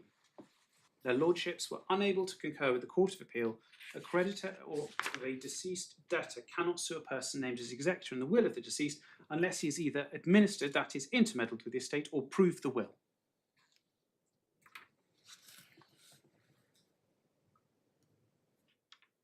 And if I could also ask you to read the middle paragraph on 50. It would certainly be a most dangerous doctrine to hold that creditors could tear an estate to pieces ongoing through the form of action against a person who neither intermeddled with the assets nor duly clothed himself with a representative character so as to become responsible for his acts and defaults to the beneficiaries under the will.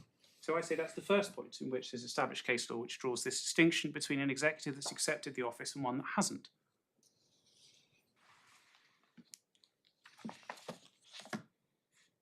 The next, my lords, is behind tab 2.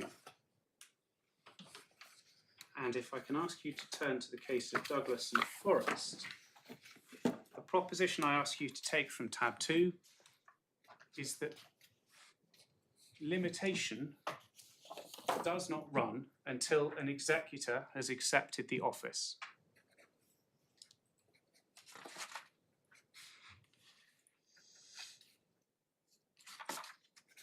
Well, as I know you'll be conscious of time, I've only got 5 minutes more on this ground one, and I'll move on to the inherent jurisdiction because the rest of the points I've made in the course of my submission. Tab 2, the core proposition is that limitation period does not run until someone has accepted the office. This is a difficult authority in terms of that it is very factually dense, but I'm going to ask you, if I may, turn to page 29 where you see the black lining. And there are 4 facts that come from the black lining, and they are these. A gentleman called Hunter owed money. Point 1. Point 2 is the defendant, Forrest, was appointed his executor and was sued. Point 3 is the defendant executor relied on limitation.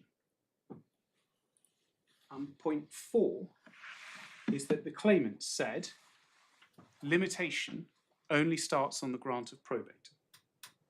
And those are the propositions that come from that black lining. It is difficult, let me put it those way, to actually penetrate. But I think that is true to it. Page 31 adds a little bit more colour. And it's the black lining on 31. You'll see at the top you get a copy of Hunter's will. The defendant, who is the executor, didn't take out a grant of probate till March 1824.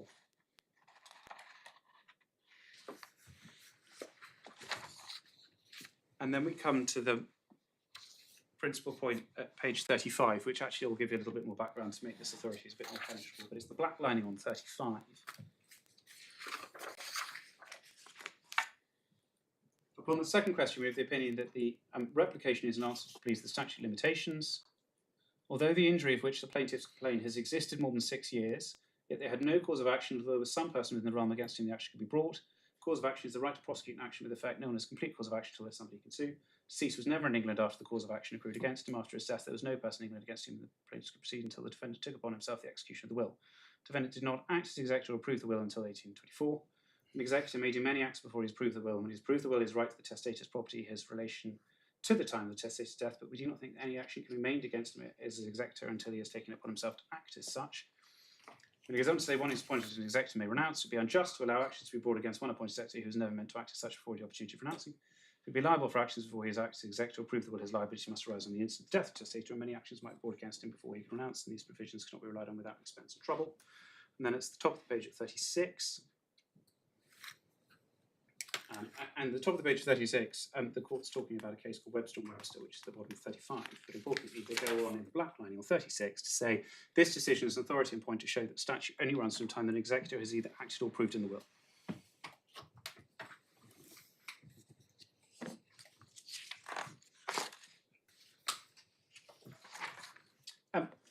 Well, those are my principal submissions as to why it is that trustees is used in section 29 and then defined in section 35 should mean an executor who has accepted the trust.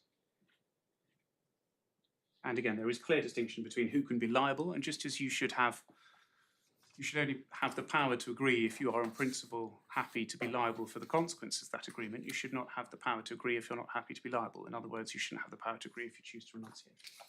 And likewise for the running of time for the purposes of limitation. So just to be clear, what is common ground? I suspect most things are common ground. So you stress the fact that time won't run until you've done something in the administration or taken out probate, and that you can't be sued till those things have happened. On the other hand, it's set against you, and I don't think you dispute this, an executor acquires title from the point of death. Indeed. Yeah. But I say there's a quantitative distinction between acquiring title and having power. Yes, and then we get a little bit more from Section 5 of the Administration of Estates Act, Indeed. dealing with renunciation. I'll come to that now, if I may, and I'll just wrap in the two backup arguments at the same time, which is the points about agency. So first, if I may, can I just ask you again in the authorities bundle to turn to tab 31. Tab 31 is section 5.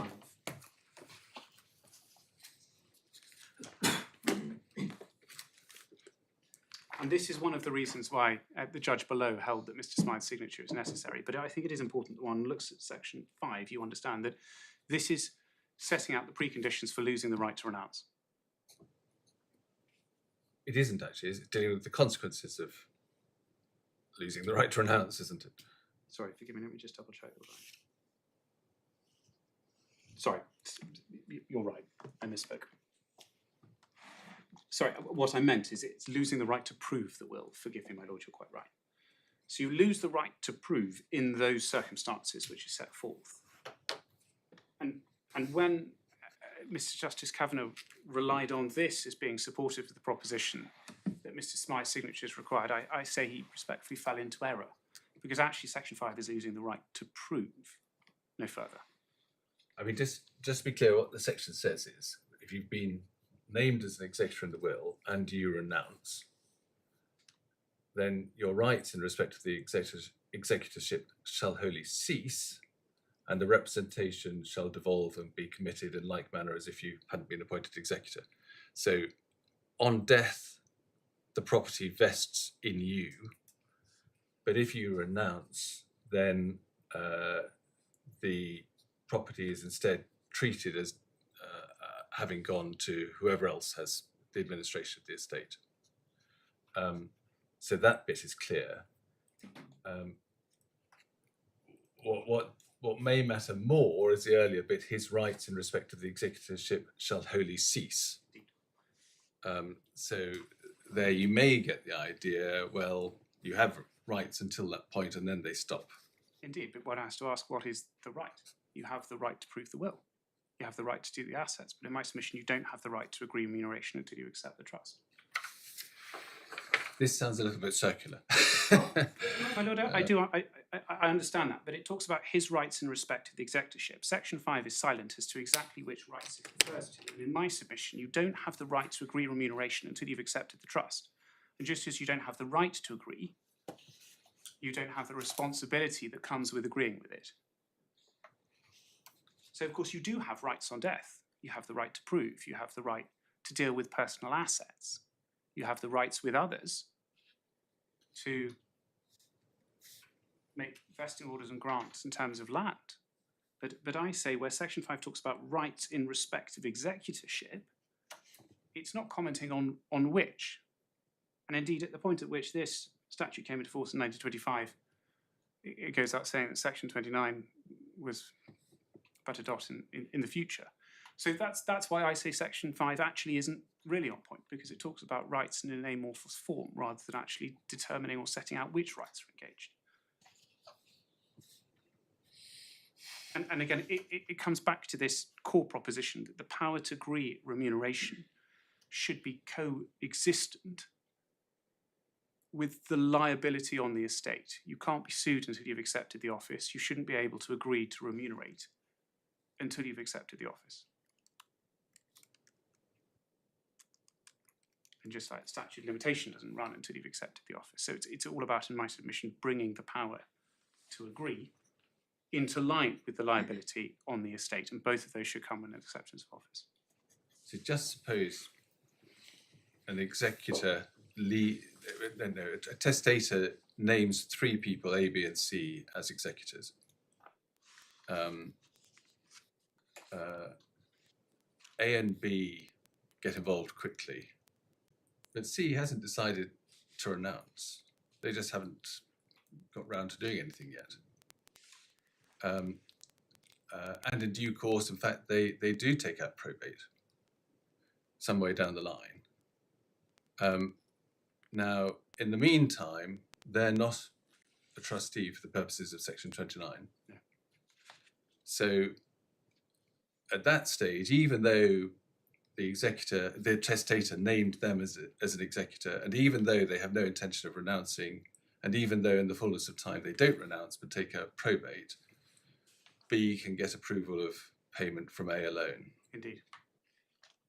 And in my submission, that shouldn't be seen as arbitrary or unusual. I mean, Lewin, for example, posits the situation in which 2 partners agree that one can be remunerated, one partner dies, another one, the moment of death, they can't be paid anymore because they're a sole executor.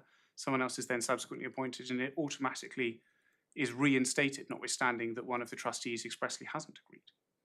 But just coming back to your thesis, which is there should be a match.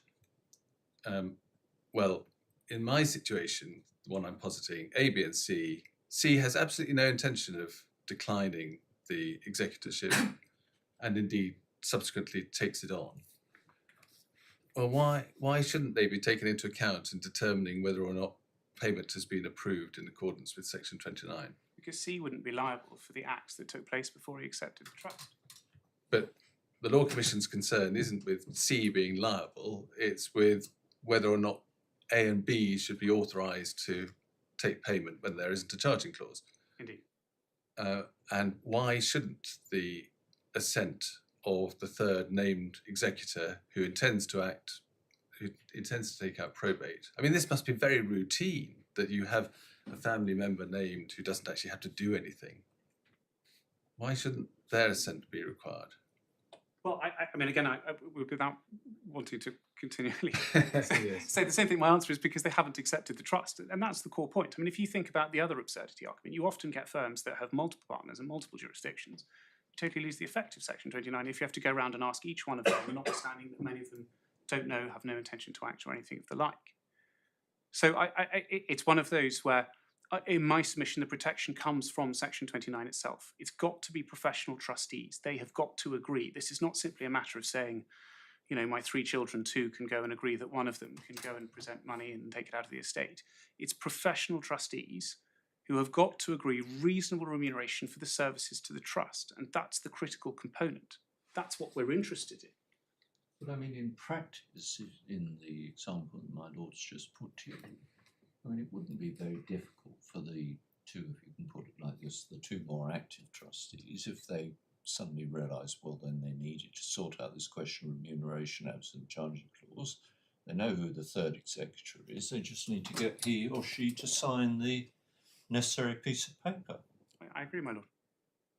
But of course, if they're going to contemplate signing it, they immediately take on their shoulders the responsibility that comes with it, which means they need to act in the best interests of the past and the future beneficiaries and everything that comes like that. Now, of course, in my lord's scenario, that's no problem if you intend to act.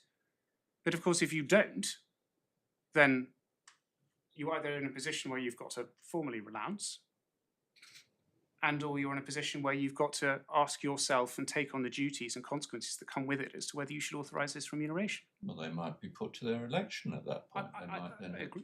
to decide whether they want to be an executor with all that involves, including agreeing remuneration, or they don't want any part of it. Indeed. But the consequence of that is that just in the scenario where you'll have members of firms left, right and centre being asked, you're going to have a scenario where, you know, the nephew who doesn't want to have anything interest in anything is going to have to be executing deeds of renunciation. Whereas previously their inactivity alone would have been evidence of their renunciation. Eventually. Eventually. Of course, that's right, my lord. Of course, eventually. But I mean, whichever way one put it, one is is adding this increasing administrative burden if one dismisses this appeal on ground one.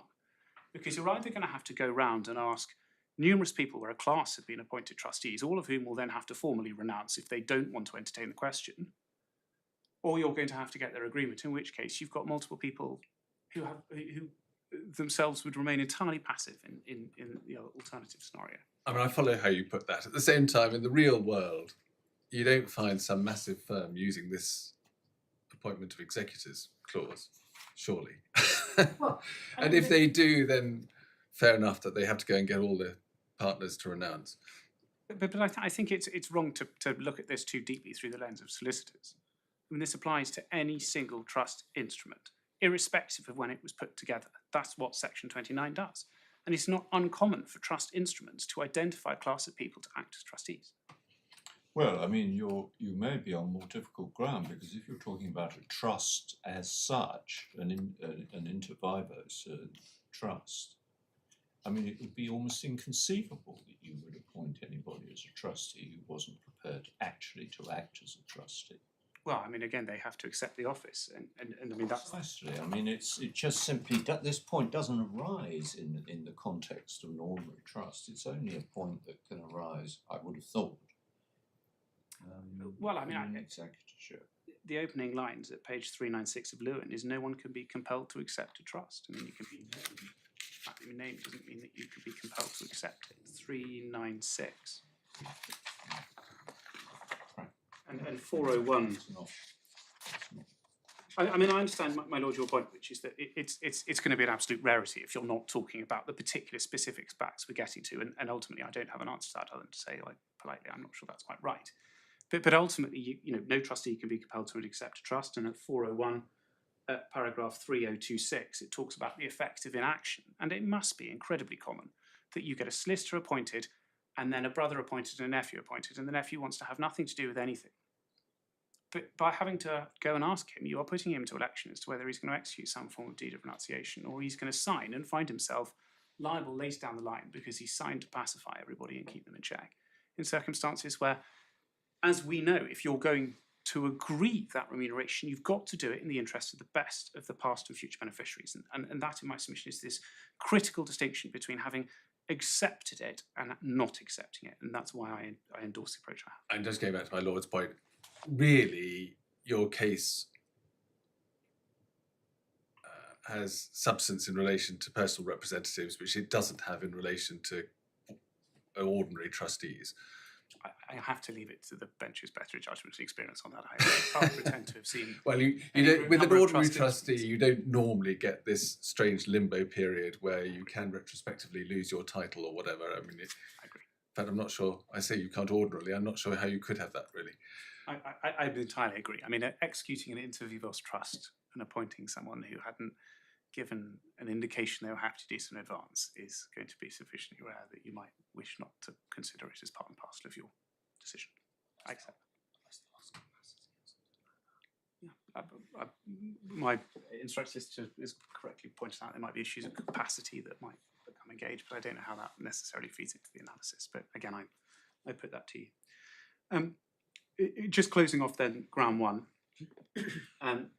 Section 5 on 392 is part of Mr. Justice Cavanagh's reasoning for rejecting it, and I've made my submissions on that.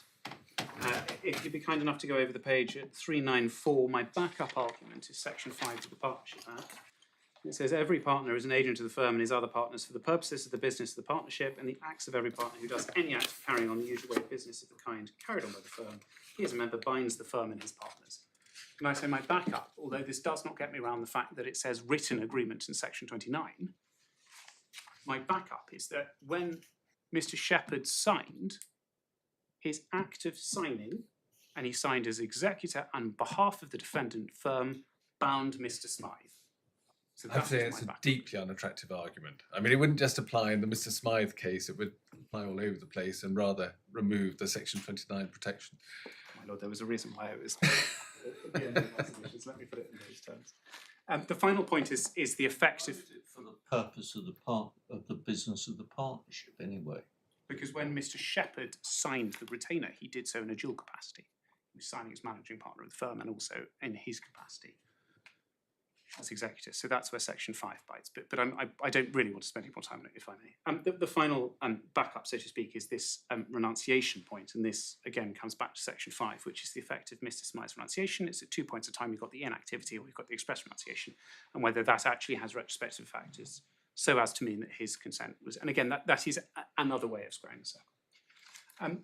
Issues 3 and 4, which is the construction of the May retainer, I have made submissions on. The retrospective agreement of the breakdown I have made submissions on. Again, the only ancillary points to make that is on the retrospectivity point. If this court is worried that that might be a power that's misused, again, I just reference the fact that it's reasonable remuneration, the duties on the trustees. You've got Koenig and Thompson and the ability to have it assessed, and I say no more on this basis. Now, so far as ground 2 is concerned, I'm going to go straight to the law. And what I'm going to do is I'm going to move through the cases. The critical point on ground 2, and that'll take me 40 minutes, so I might trespass 10 minutes in the afternoon, but I fully accept that's going to eat into my reply time. On ground 2, this court's faced with a binary decision. Is the test for the inherent jurisdiction the good administration of trusts, which is re Norfolk, which in my submission it is, or is it to be exercised only sparingly and in exceptional circumstances, and that may or may not also include the good administration of trusts, I don't know. Because in my submission, if the words exercised only sparingly in exceptional circumstances adds anything more to the good administration of trusts, then I say that's wrong. The focus, and I say there's binding court of appeal authority to that effect, is the good administration of trusts. The decision this court will have to come to is in the Duke of Norfolk Settlement Trust, when it talks about the good administration of trusts, 1, what was the Court of Appeal talking about? And 2, if it was talking about the inherent jurisdiction that I'm talking about, that part of the ratio, I don't think there's really any meaningful dispute on 2, but I've brought extra authorities with me if needs be. But that's the critical point that I think is going to engage this court. So far as the inherent jurisdiction is concerned, I'm going to go through a number of relevant cases. You'll see lots of other cases referenced, but these are the core ones. And they start behind tab 1. This is the earliest substantive case. There are a couple of case references that predate Marshall and Holloway. So in other words, predate 1820, but having gone through them, they really are particularly progressive so far as these issues are concerned. And I'm going to ask, if I may, you to start at page 5 and look at the black lining on 5. Now, this was a bill that was brought by the beneficiaries, which named as a defendant Faithful Croft. And the delightfully named Faithful Croft was a former trustee. And it says the bill further stating that defendant Faithful Croft declined to prove the will or act as trustee, and being the person best acquainted with the testator's affairs, had been employed by the plaintiffs as their agent. So he was the agent of the testator and the plaintiffs, as it was. Pray that the defendants might respectively set forth the rights and interests which they claim in the real or personal estate. And then it goes on to say the defendant Faithful Croft ought to be discharged from being a trustee if there's to be no remuneration. So that's what the black lining says there. Faithful Croft says, please discharge me if you're not prepared to pay me. And it's at page 11 that we find out the inherent jurisdiction.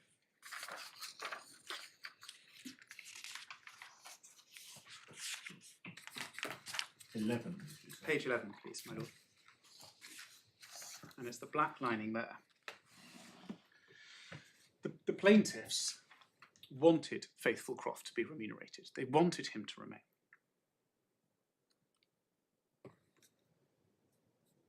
And it's at the top of the black lining.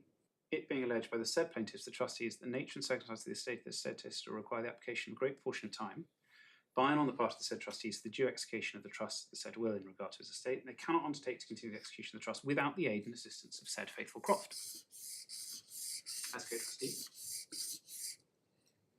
And then 4 lines down, it says, the said Faithful Croft, alleging that due attention to the affairs and concerns of the said testator will require so much of his time and attention as to be greatly prejudicial to his other pursuits and concerns of business, and therefore he will not have undertaken to act therein, but under the insurance that application we made to this court to authorise the allowance and payment of a reasonable compensation out of the said testator's estate for such as labour and time that he cannot continue to act therein without such reasonable allowance being made to him.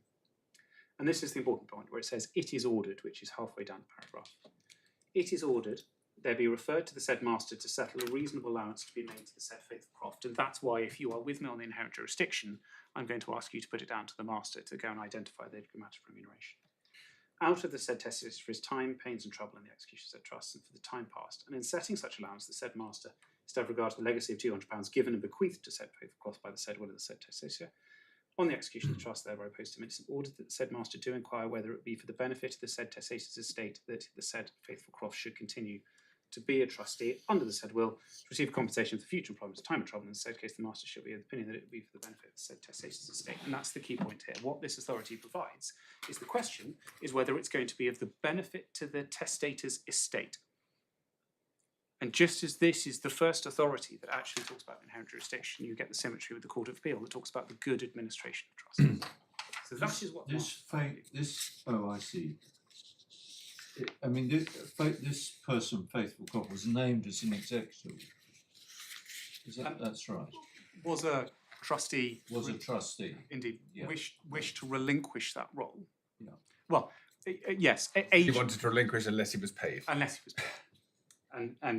Well, again, I think the significant point here is Marshall and Holloway is the starting point. I say the Duke of Norfolk is the end point, and both of which talk about the benefit of the estate and the good administration of the trust. And It's the a next, heck of a sentence on page 689, isn't it? I mean, I think it's the whole of that paragraph. indeed, there is Henry James-esque. It's the order, isn't it? it is the order. Yeah. So on this particular point, we don't get what Lord Eldon said, but we see what's in the order. The next decision I'm going to take you to is tab 12, re Worthington, which is the point at which the expression exercised sparingly in only exceptional circumstances. I'll preface this by saying you'll see in decisions reference to the Boardman jurisdiction. Actually, all Boardman does is use this expression. And as Mr. Justice Cavanagh correctly identified the judgment, it's re Worthington that we focus on as to whether it is good law that we have this additional hurdle of exercise sparingly and only in exceptional circumstances, insofar as that is a hurdle above good administration of trusts. It's this decision that we focus on. So which Tab 12, please, my lord. Sorry? Tab 12. 12.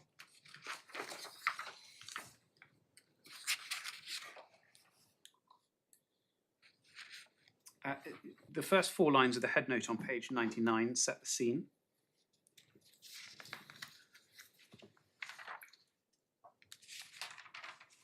And it's at page 101 that I'm going to direct you to.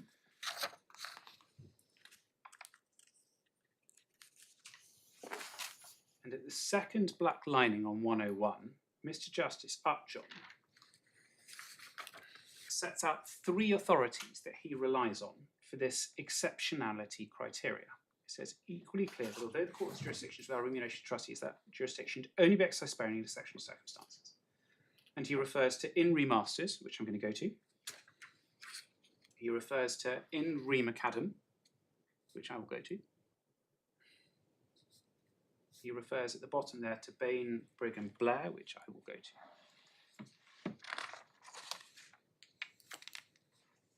to. I should just mention that over the page at 102, you'll see in the middle that he references in re Salmon, but he actually goes on later in that paragraph to explain why in re Salmon is wrong. So he doesn't actually rely on that for the proposition. So again, if I just encapsulate the point I'm trying to make here, is that Mr. Justice Upjohn and this idea that it should be exercised sparingly in exceptional circumstances relies on 3 authorities, and I go on to say none of them support that additional hurdle.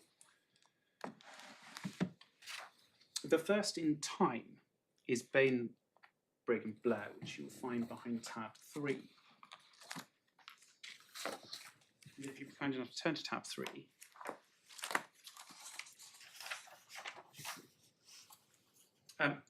The first 4 lines of the head note's important on page 37.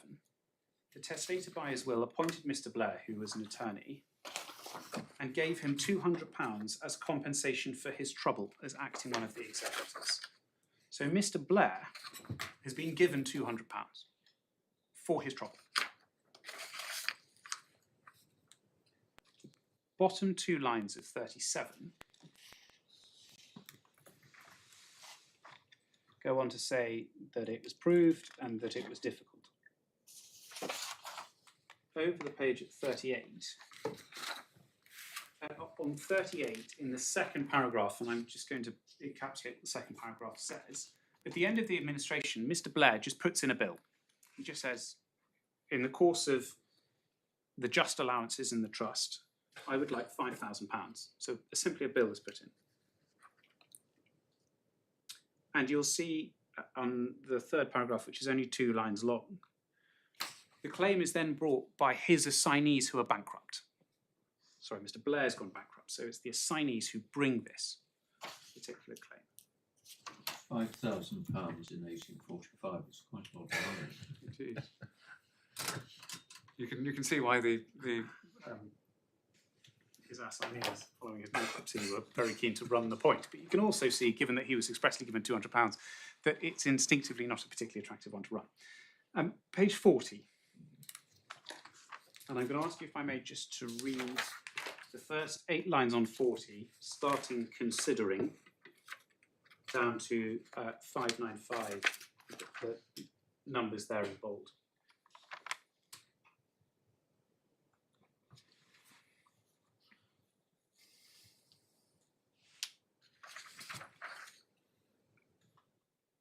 Administrative trust, the court take care to promote utmost extent of the jurisdiction for the benefit of the trust. Again, it's this word, benefit of the trust. Taking into account every circumstance in the way to promote the benefit, even deviate from its own general rule, which is the non-remuneration rule. The second paragraph starting, I do not feel, is when the court goes on to refuse to authorise this £5,000 payment. And 4 lines down under, I do not feel, it sets out a number of reasons.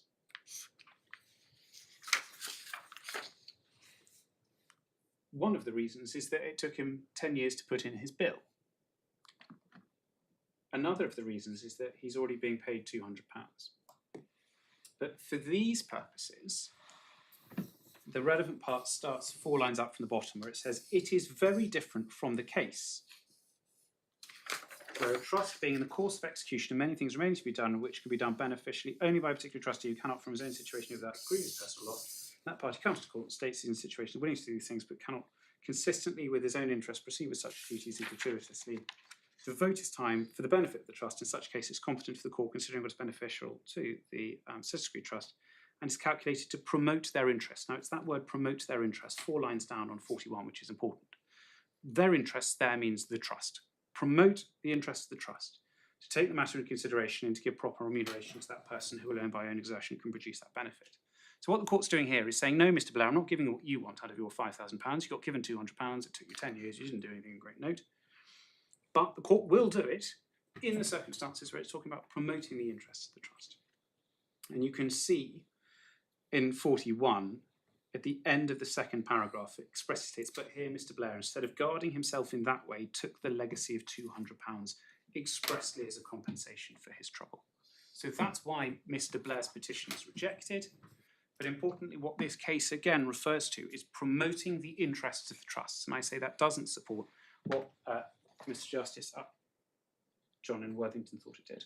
Well, that goes it a bit, doesn't it? Because this is the judge comparing the case in Bainbridge with what might have been the position in other circumstances. Having said, as far as the principle is concerned, that passage you showed us considering the rule, that point, where he's effectively saying, slightly different words, but effectively saying that's the general rule, but there may be special circumstances that you can depart from it. So I think it's a bit tough to say that as it were, Mr. Justice Upjohn was making it up. I mean, he was looking at the general statement of the principle at 2, 3, 4, wasn't he? Well, I'll go back to Worthington to actually set out, but really he does nothing more than actually refer to this case. But the propositions I'm asking you to take from this case is obviously the general rule, which is that trustees act gratuitously. Yeah. But most importantly, the bottom of 40 and the top of 41, where the court's talking about a different circumstance, the factual circumstance it's presented with, and it's particularly the top of 41. Where the trust is in the course of execution and many things remaining to be done and can be done beneficially only by a particular trustee. There's an awful lot of qualifications Indeed, my lord. But in the example that's taken. entirely, my lord. I make 2 points. One, it's an example of what might have been done rather than setting out what has to be done. But also, many of these qualifications have been eroded by the passage of time in later cases. So there are later cases that say you can authorise it when it's been done in the past. There are later cases that say I'm going to authorise it because it was in the good administrations of trusts. But my lord, your summary of what is stated is entirely right. I don't think I can put this authority any higher than simply saying it certainly doesn't contain the words exceptionality, extreme rarity. It does posit an example that talks about promoting the trust, but it does talk about in the currency and assuming service. The next that I'm going to take you through, I may, is tab 10, which is re McAdam, which is the second of 3 authorities that he relies on. Re McAdam's decision of Mr. Justice Cohen, and the head note gives you background. This is page 85, but so far as 85 is concerned and the background facts, what took place is there were 2 trustees who were appointed. They incorporated a company, appointed themselves as director, and then agreed each other's remuneration. And the question, the company was very successful and it did very well for the trust. But the question for Mr. Justice Cohen was, should they have to account for their remuneration? And he held they should because the opportunity was born of the trust. But then he went on to say they gave great service, so he would consider the inherent jurisdiction. In that regard, I just endorse the head note at page 85.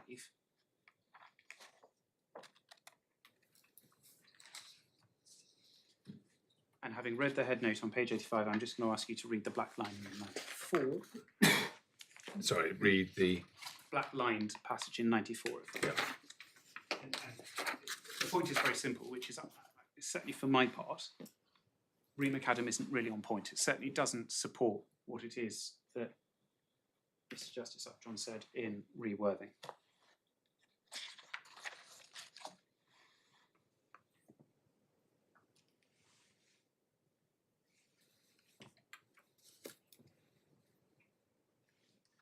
Well, that was the only point I asked you to take from this. Is actually, I don't really think this authority is on point, but it certainly doesn't agree any elevated form of test for the exercise of inherent jurisdiction. Far from it. Mr. Justice Cohen's comments aren't really relevant. The third authority that he relies on to justify this enhanced obligation is behind tab 11, and that's remasters.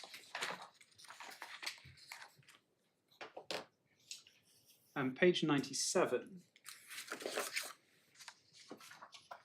Second paragraph starting, the estate was substantial was the question before Mr. Justice Dankworth's. It says 97, second paragraph, the estate was substantial being sworn at 95,000 gross and 80,000 net. After meeting death, duty and cost of administration, there was 20,000. The question raised was whether under the provisions of section 40 of the Trustee Act or the inherent jurisdiction of the court, there was jurisdiction now to authorise the applicants to charge proper remuneration for acting as administrative trustees. And then can I please ask you to read the black lining on 98.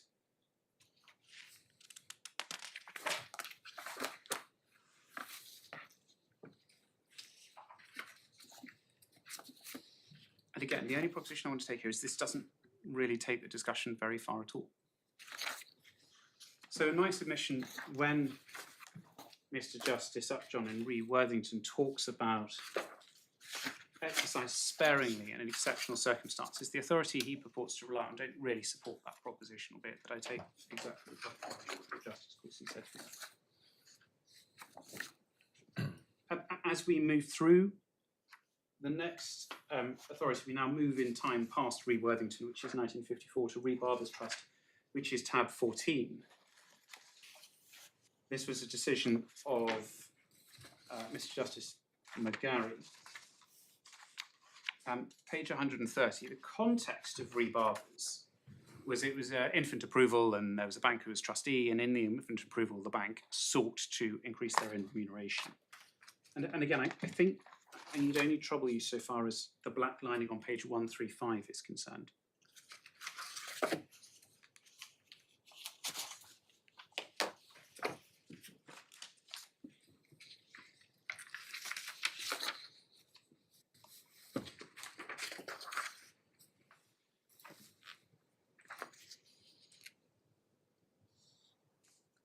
So Mr. Justice McGarry, not having been taken to any of the law that I've taken you to himself, casts some doubt on this concept of exceptional cases. You'll see that in the black lining at 135.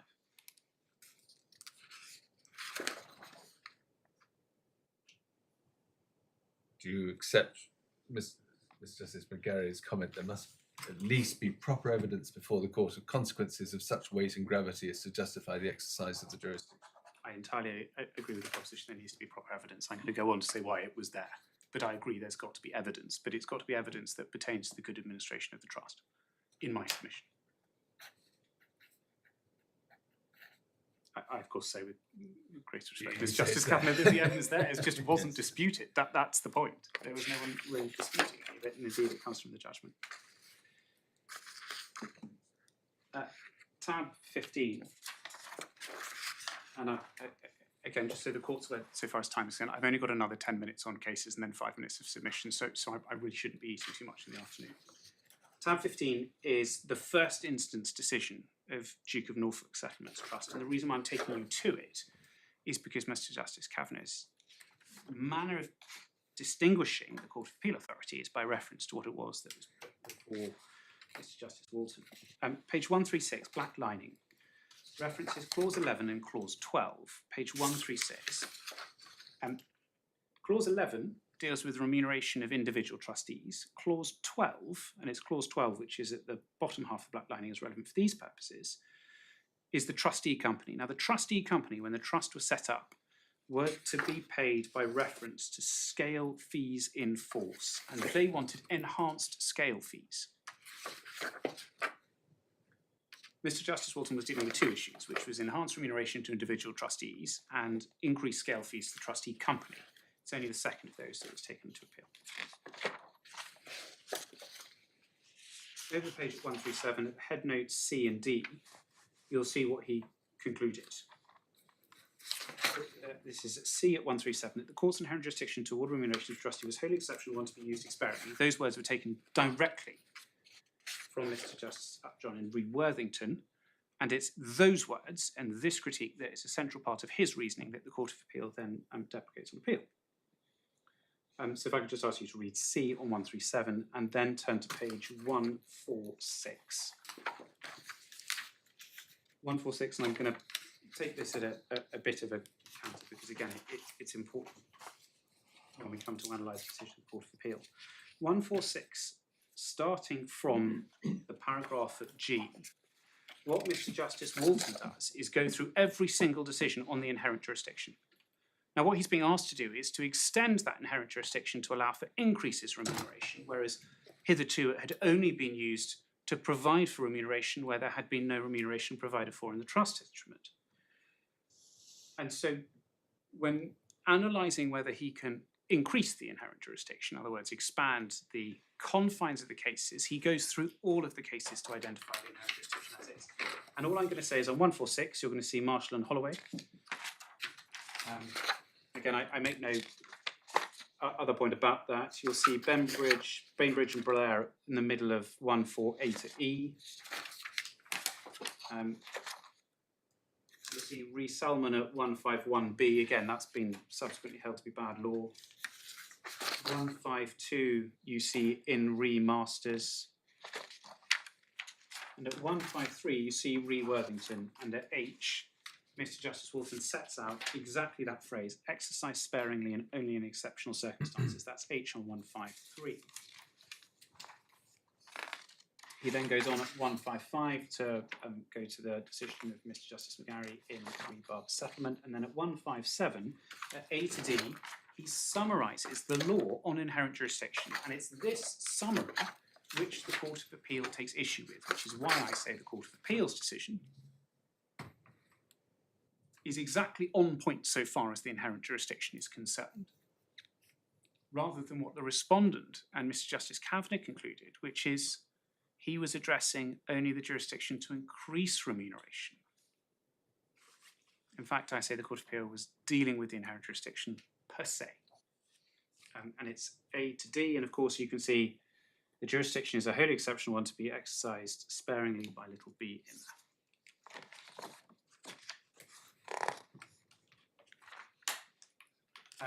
The Court of Appeal is at tab 16, and the appeal that was brought you'll see 163 from C to E. And what it says held is allowing the appeal that the court clearly had inherent jurisdiction to authorise prospective or existing trustee to retain remuneration. So again, the Court of Appeal goes through the current inherent jurisdiction and then goes on to talk about why there's no logical reason to prevent the court increasing or varying remuneration provided by a trust instrument.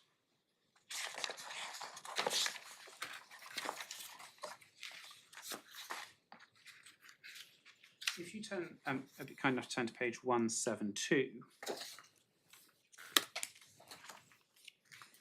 172B is the specific question on appeal. The judge will decide whether there is no inherent jurisdiction to authorise a future any general increase in SETCO, which is the trustee company, remunerations provided by clause 12, which had specified scale fees. This is against the rule. Now, the respondents place a great deal of emphasis on the first sentence of D. It says, at the request of the parties, the court will decide the question of jurisdiction. What's said against me is the jurisdiction is the good administration of trusts, but it should only be exercised sparingly and in extraordinary circumstances. Now, with respect, I say that's just wrong. Actually, what the Court of Appeal were deciding at little d was the jurisdiction when it can be exercised, and that's plain from the judgment of Lord Justice Fox, but it was saying, we're not going to make a decision as to whether to increase scale fees or to what extent. That's a matter to be remitted in due course. It was not saying, here's the jurisdiction, but we're going to be silent on when you can exercise it. And there is a kind of logical quirk in the idea of identifying a jurisdiction having different terms in terms of its exercise. Indeed, I say the essence of the jurisdiction and the terms of which it should be exercised should be entirely consistent. And it's perhaps on that point that I might invite this court to break. I'll come back to Reed and Norfolk, and as I say, I will not be burning more than 15-20 minutes. I'm coming to the end of my submissions on the case. That sounds fine. So we'll start again at 2 o'clock.